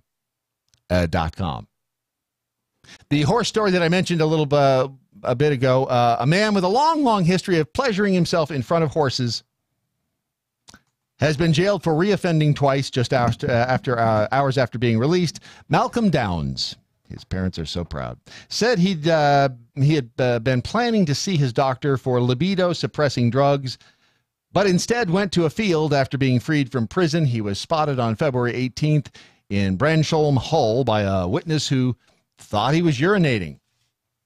Prosecutor Neil Coxon, seriously. Neil Coxon said it soon became clear he was, in fact, masturbating. He added this activity went on for 3 or 4 minutes. His private parts were exposed for about 10 minutes. So I'm not sure what he was doing for the other 6 minutes there, but just wagging it around, I guess. During a police interview, he told detectives, "I was sat on a bench. I was feeling sexy, so I started too." Downs told them he knew that what he was doing was wrong, but didn't do it to draw attention to himself. Can I just... How horrible would it be? I'm sure this guy did not... And Doc would always say this. How horrible would it be to be attracted or to be stimulated by the sight of... to the point where you can't control it. Well, the weird thing is that apparently this isn't like necessarily uncommon. Apparently people find horses very sexy. I don't know why. It's strange to me. To the point where you had to sit across the fence from them and look at them and get aroused and then take action? Yeah. It's a little strange. It's weirder than being into feet. See, almost. I would, well, I mean, because feet, they're attached to a human, and if you're, look, if you're attracted to feet, you're attracted to feet. I don't get it either, but Whatever, you know what? Freak. I can at least stand back and be like, look, to each their own. But a horse? Why? I don't understand. That said, was this like in public? Was he masturbating in public? Yes. Like where people could visually see him doing it? Yep. Yeah. Why would you do that? That's what I say. How horrible would it be that you are so drawn to this activity that you are so, first of all, the guy's 61. Mm-hmm. So he's still out there looking for the action at 61. Good for him. However, the action shouldn't be the horse. Yeah. He only recently reconnected with family and friends after being shunned. He had 12 similar offenses on his record. He's also had 9 breaches of an ASBO for masturbating in public. An ASBO? Don't you know what an ASBO is? Oh, yeah. No, Come yeah. on. But why don't you tell everyone for the crowd? Oh, they all know, too. I don't need to. Well, yeah, you guys. That banned him from entering any field, stable, or area that might contain equine animals across Humberside. That's horrible. This court rules that you shall stay away from any 4-legged hoofed creature known as a horse. Farmer Brown, Wow. to testify. I was looking over there near the fence, and this man here, Malcolm, what's his face? See you work at ABC Manufacturing. Got any? He was spanking the dolphin. You got any problems that may keep you from doing your duties as assigned? As long as there's no horses nearby, we'll be good. I just have to stay away from horses. Does he have to register in the sex offense registry too? And how do you? Because you have to introduce like, "Hi, my name is Malcolm. What's my face?" And I'm a sex offender. Oh my God! Do you look at child porn? No, ma'am. I masturbate to horses. And Sarah Jessica Parker. Sarah All right, Ron, you ready to wrap this thing up? Because I think 20 minutes, let's go. I'm pretty sure there's nothing else we can say that would be any more shocking. That's pretty much that's the finisher right there. There you go. That's it, ladies and gentlemen. The end of Doc Thompson's Daily Mojo. But as always, before we go, let's find out what we learned today. We learned that the Brandon Morse has no respect for eons old traditions. None. Damn, what a millennial. I know. We learned never trust a Roomba. Little bastards will rip you off for everything you're worth. Oh, that's what I learned. Right? Well, that's low-hanging fruit right there. We also learned that scientists discovered that black holes are all black inside. Yeah. Because no light can escape. We're all black on the inside. Right. Yeah. That's what black holes say because no light escapes them. Mm-hmm. The Brandon Morse, what, if anything, did you learn today? I learned that Roombas are finally rising up to take their rightful place as leaders of this world. Skynet. And I, for one, welcome my cleanly overlords. They suck. Shit, I did there.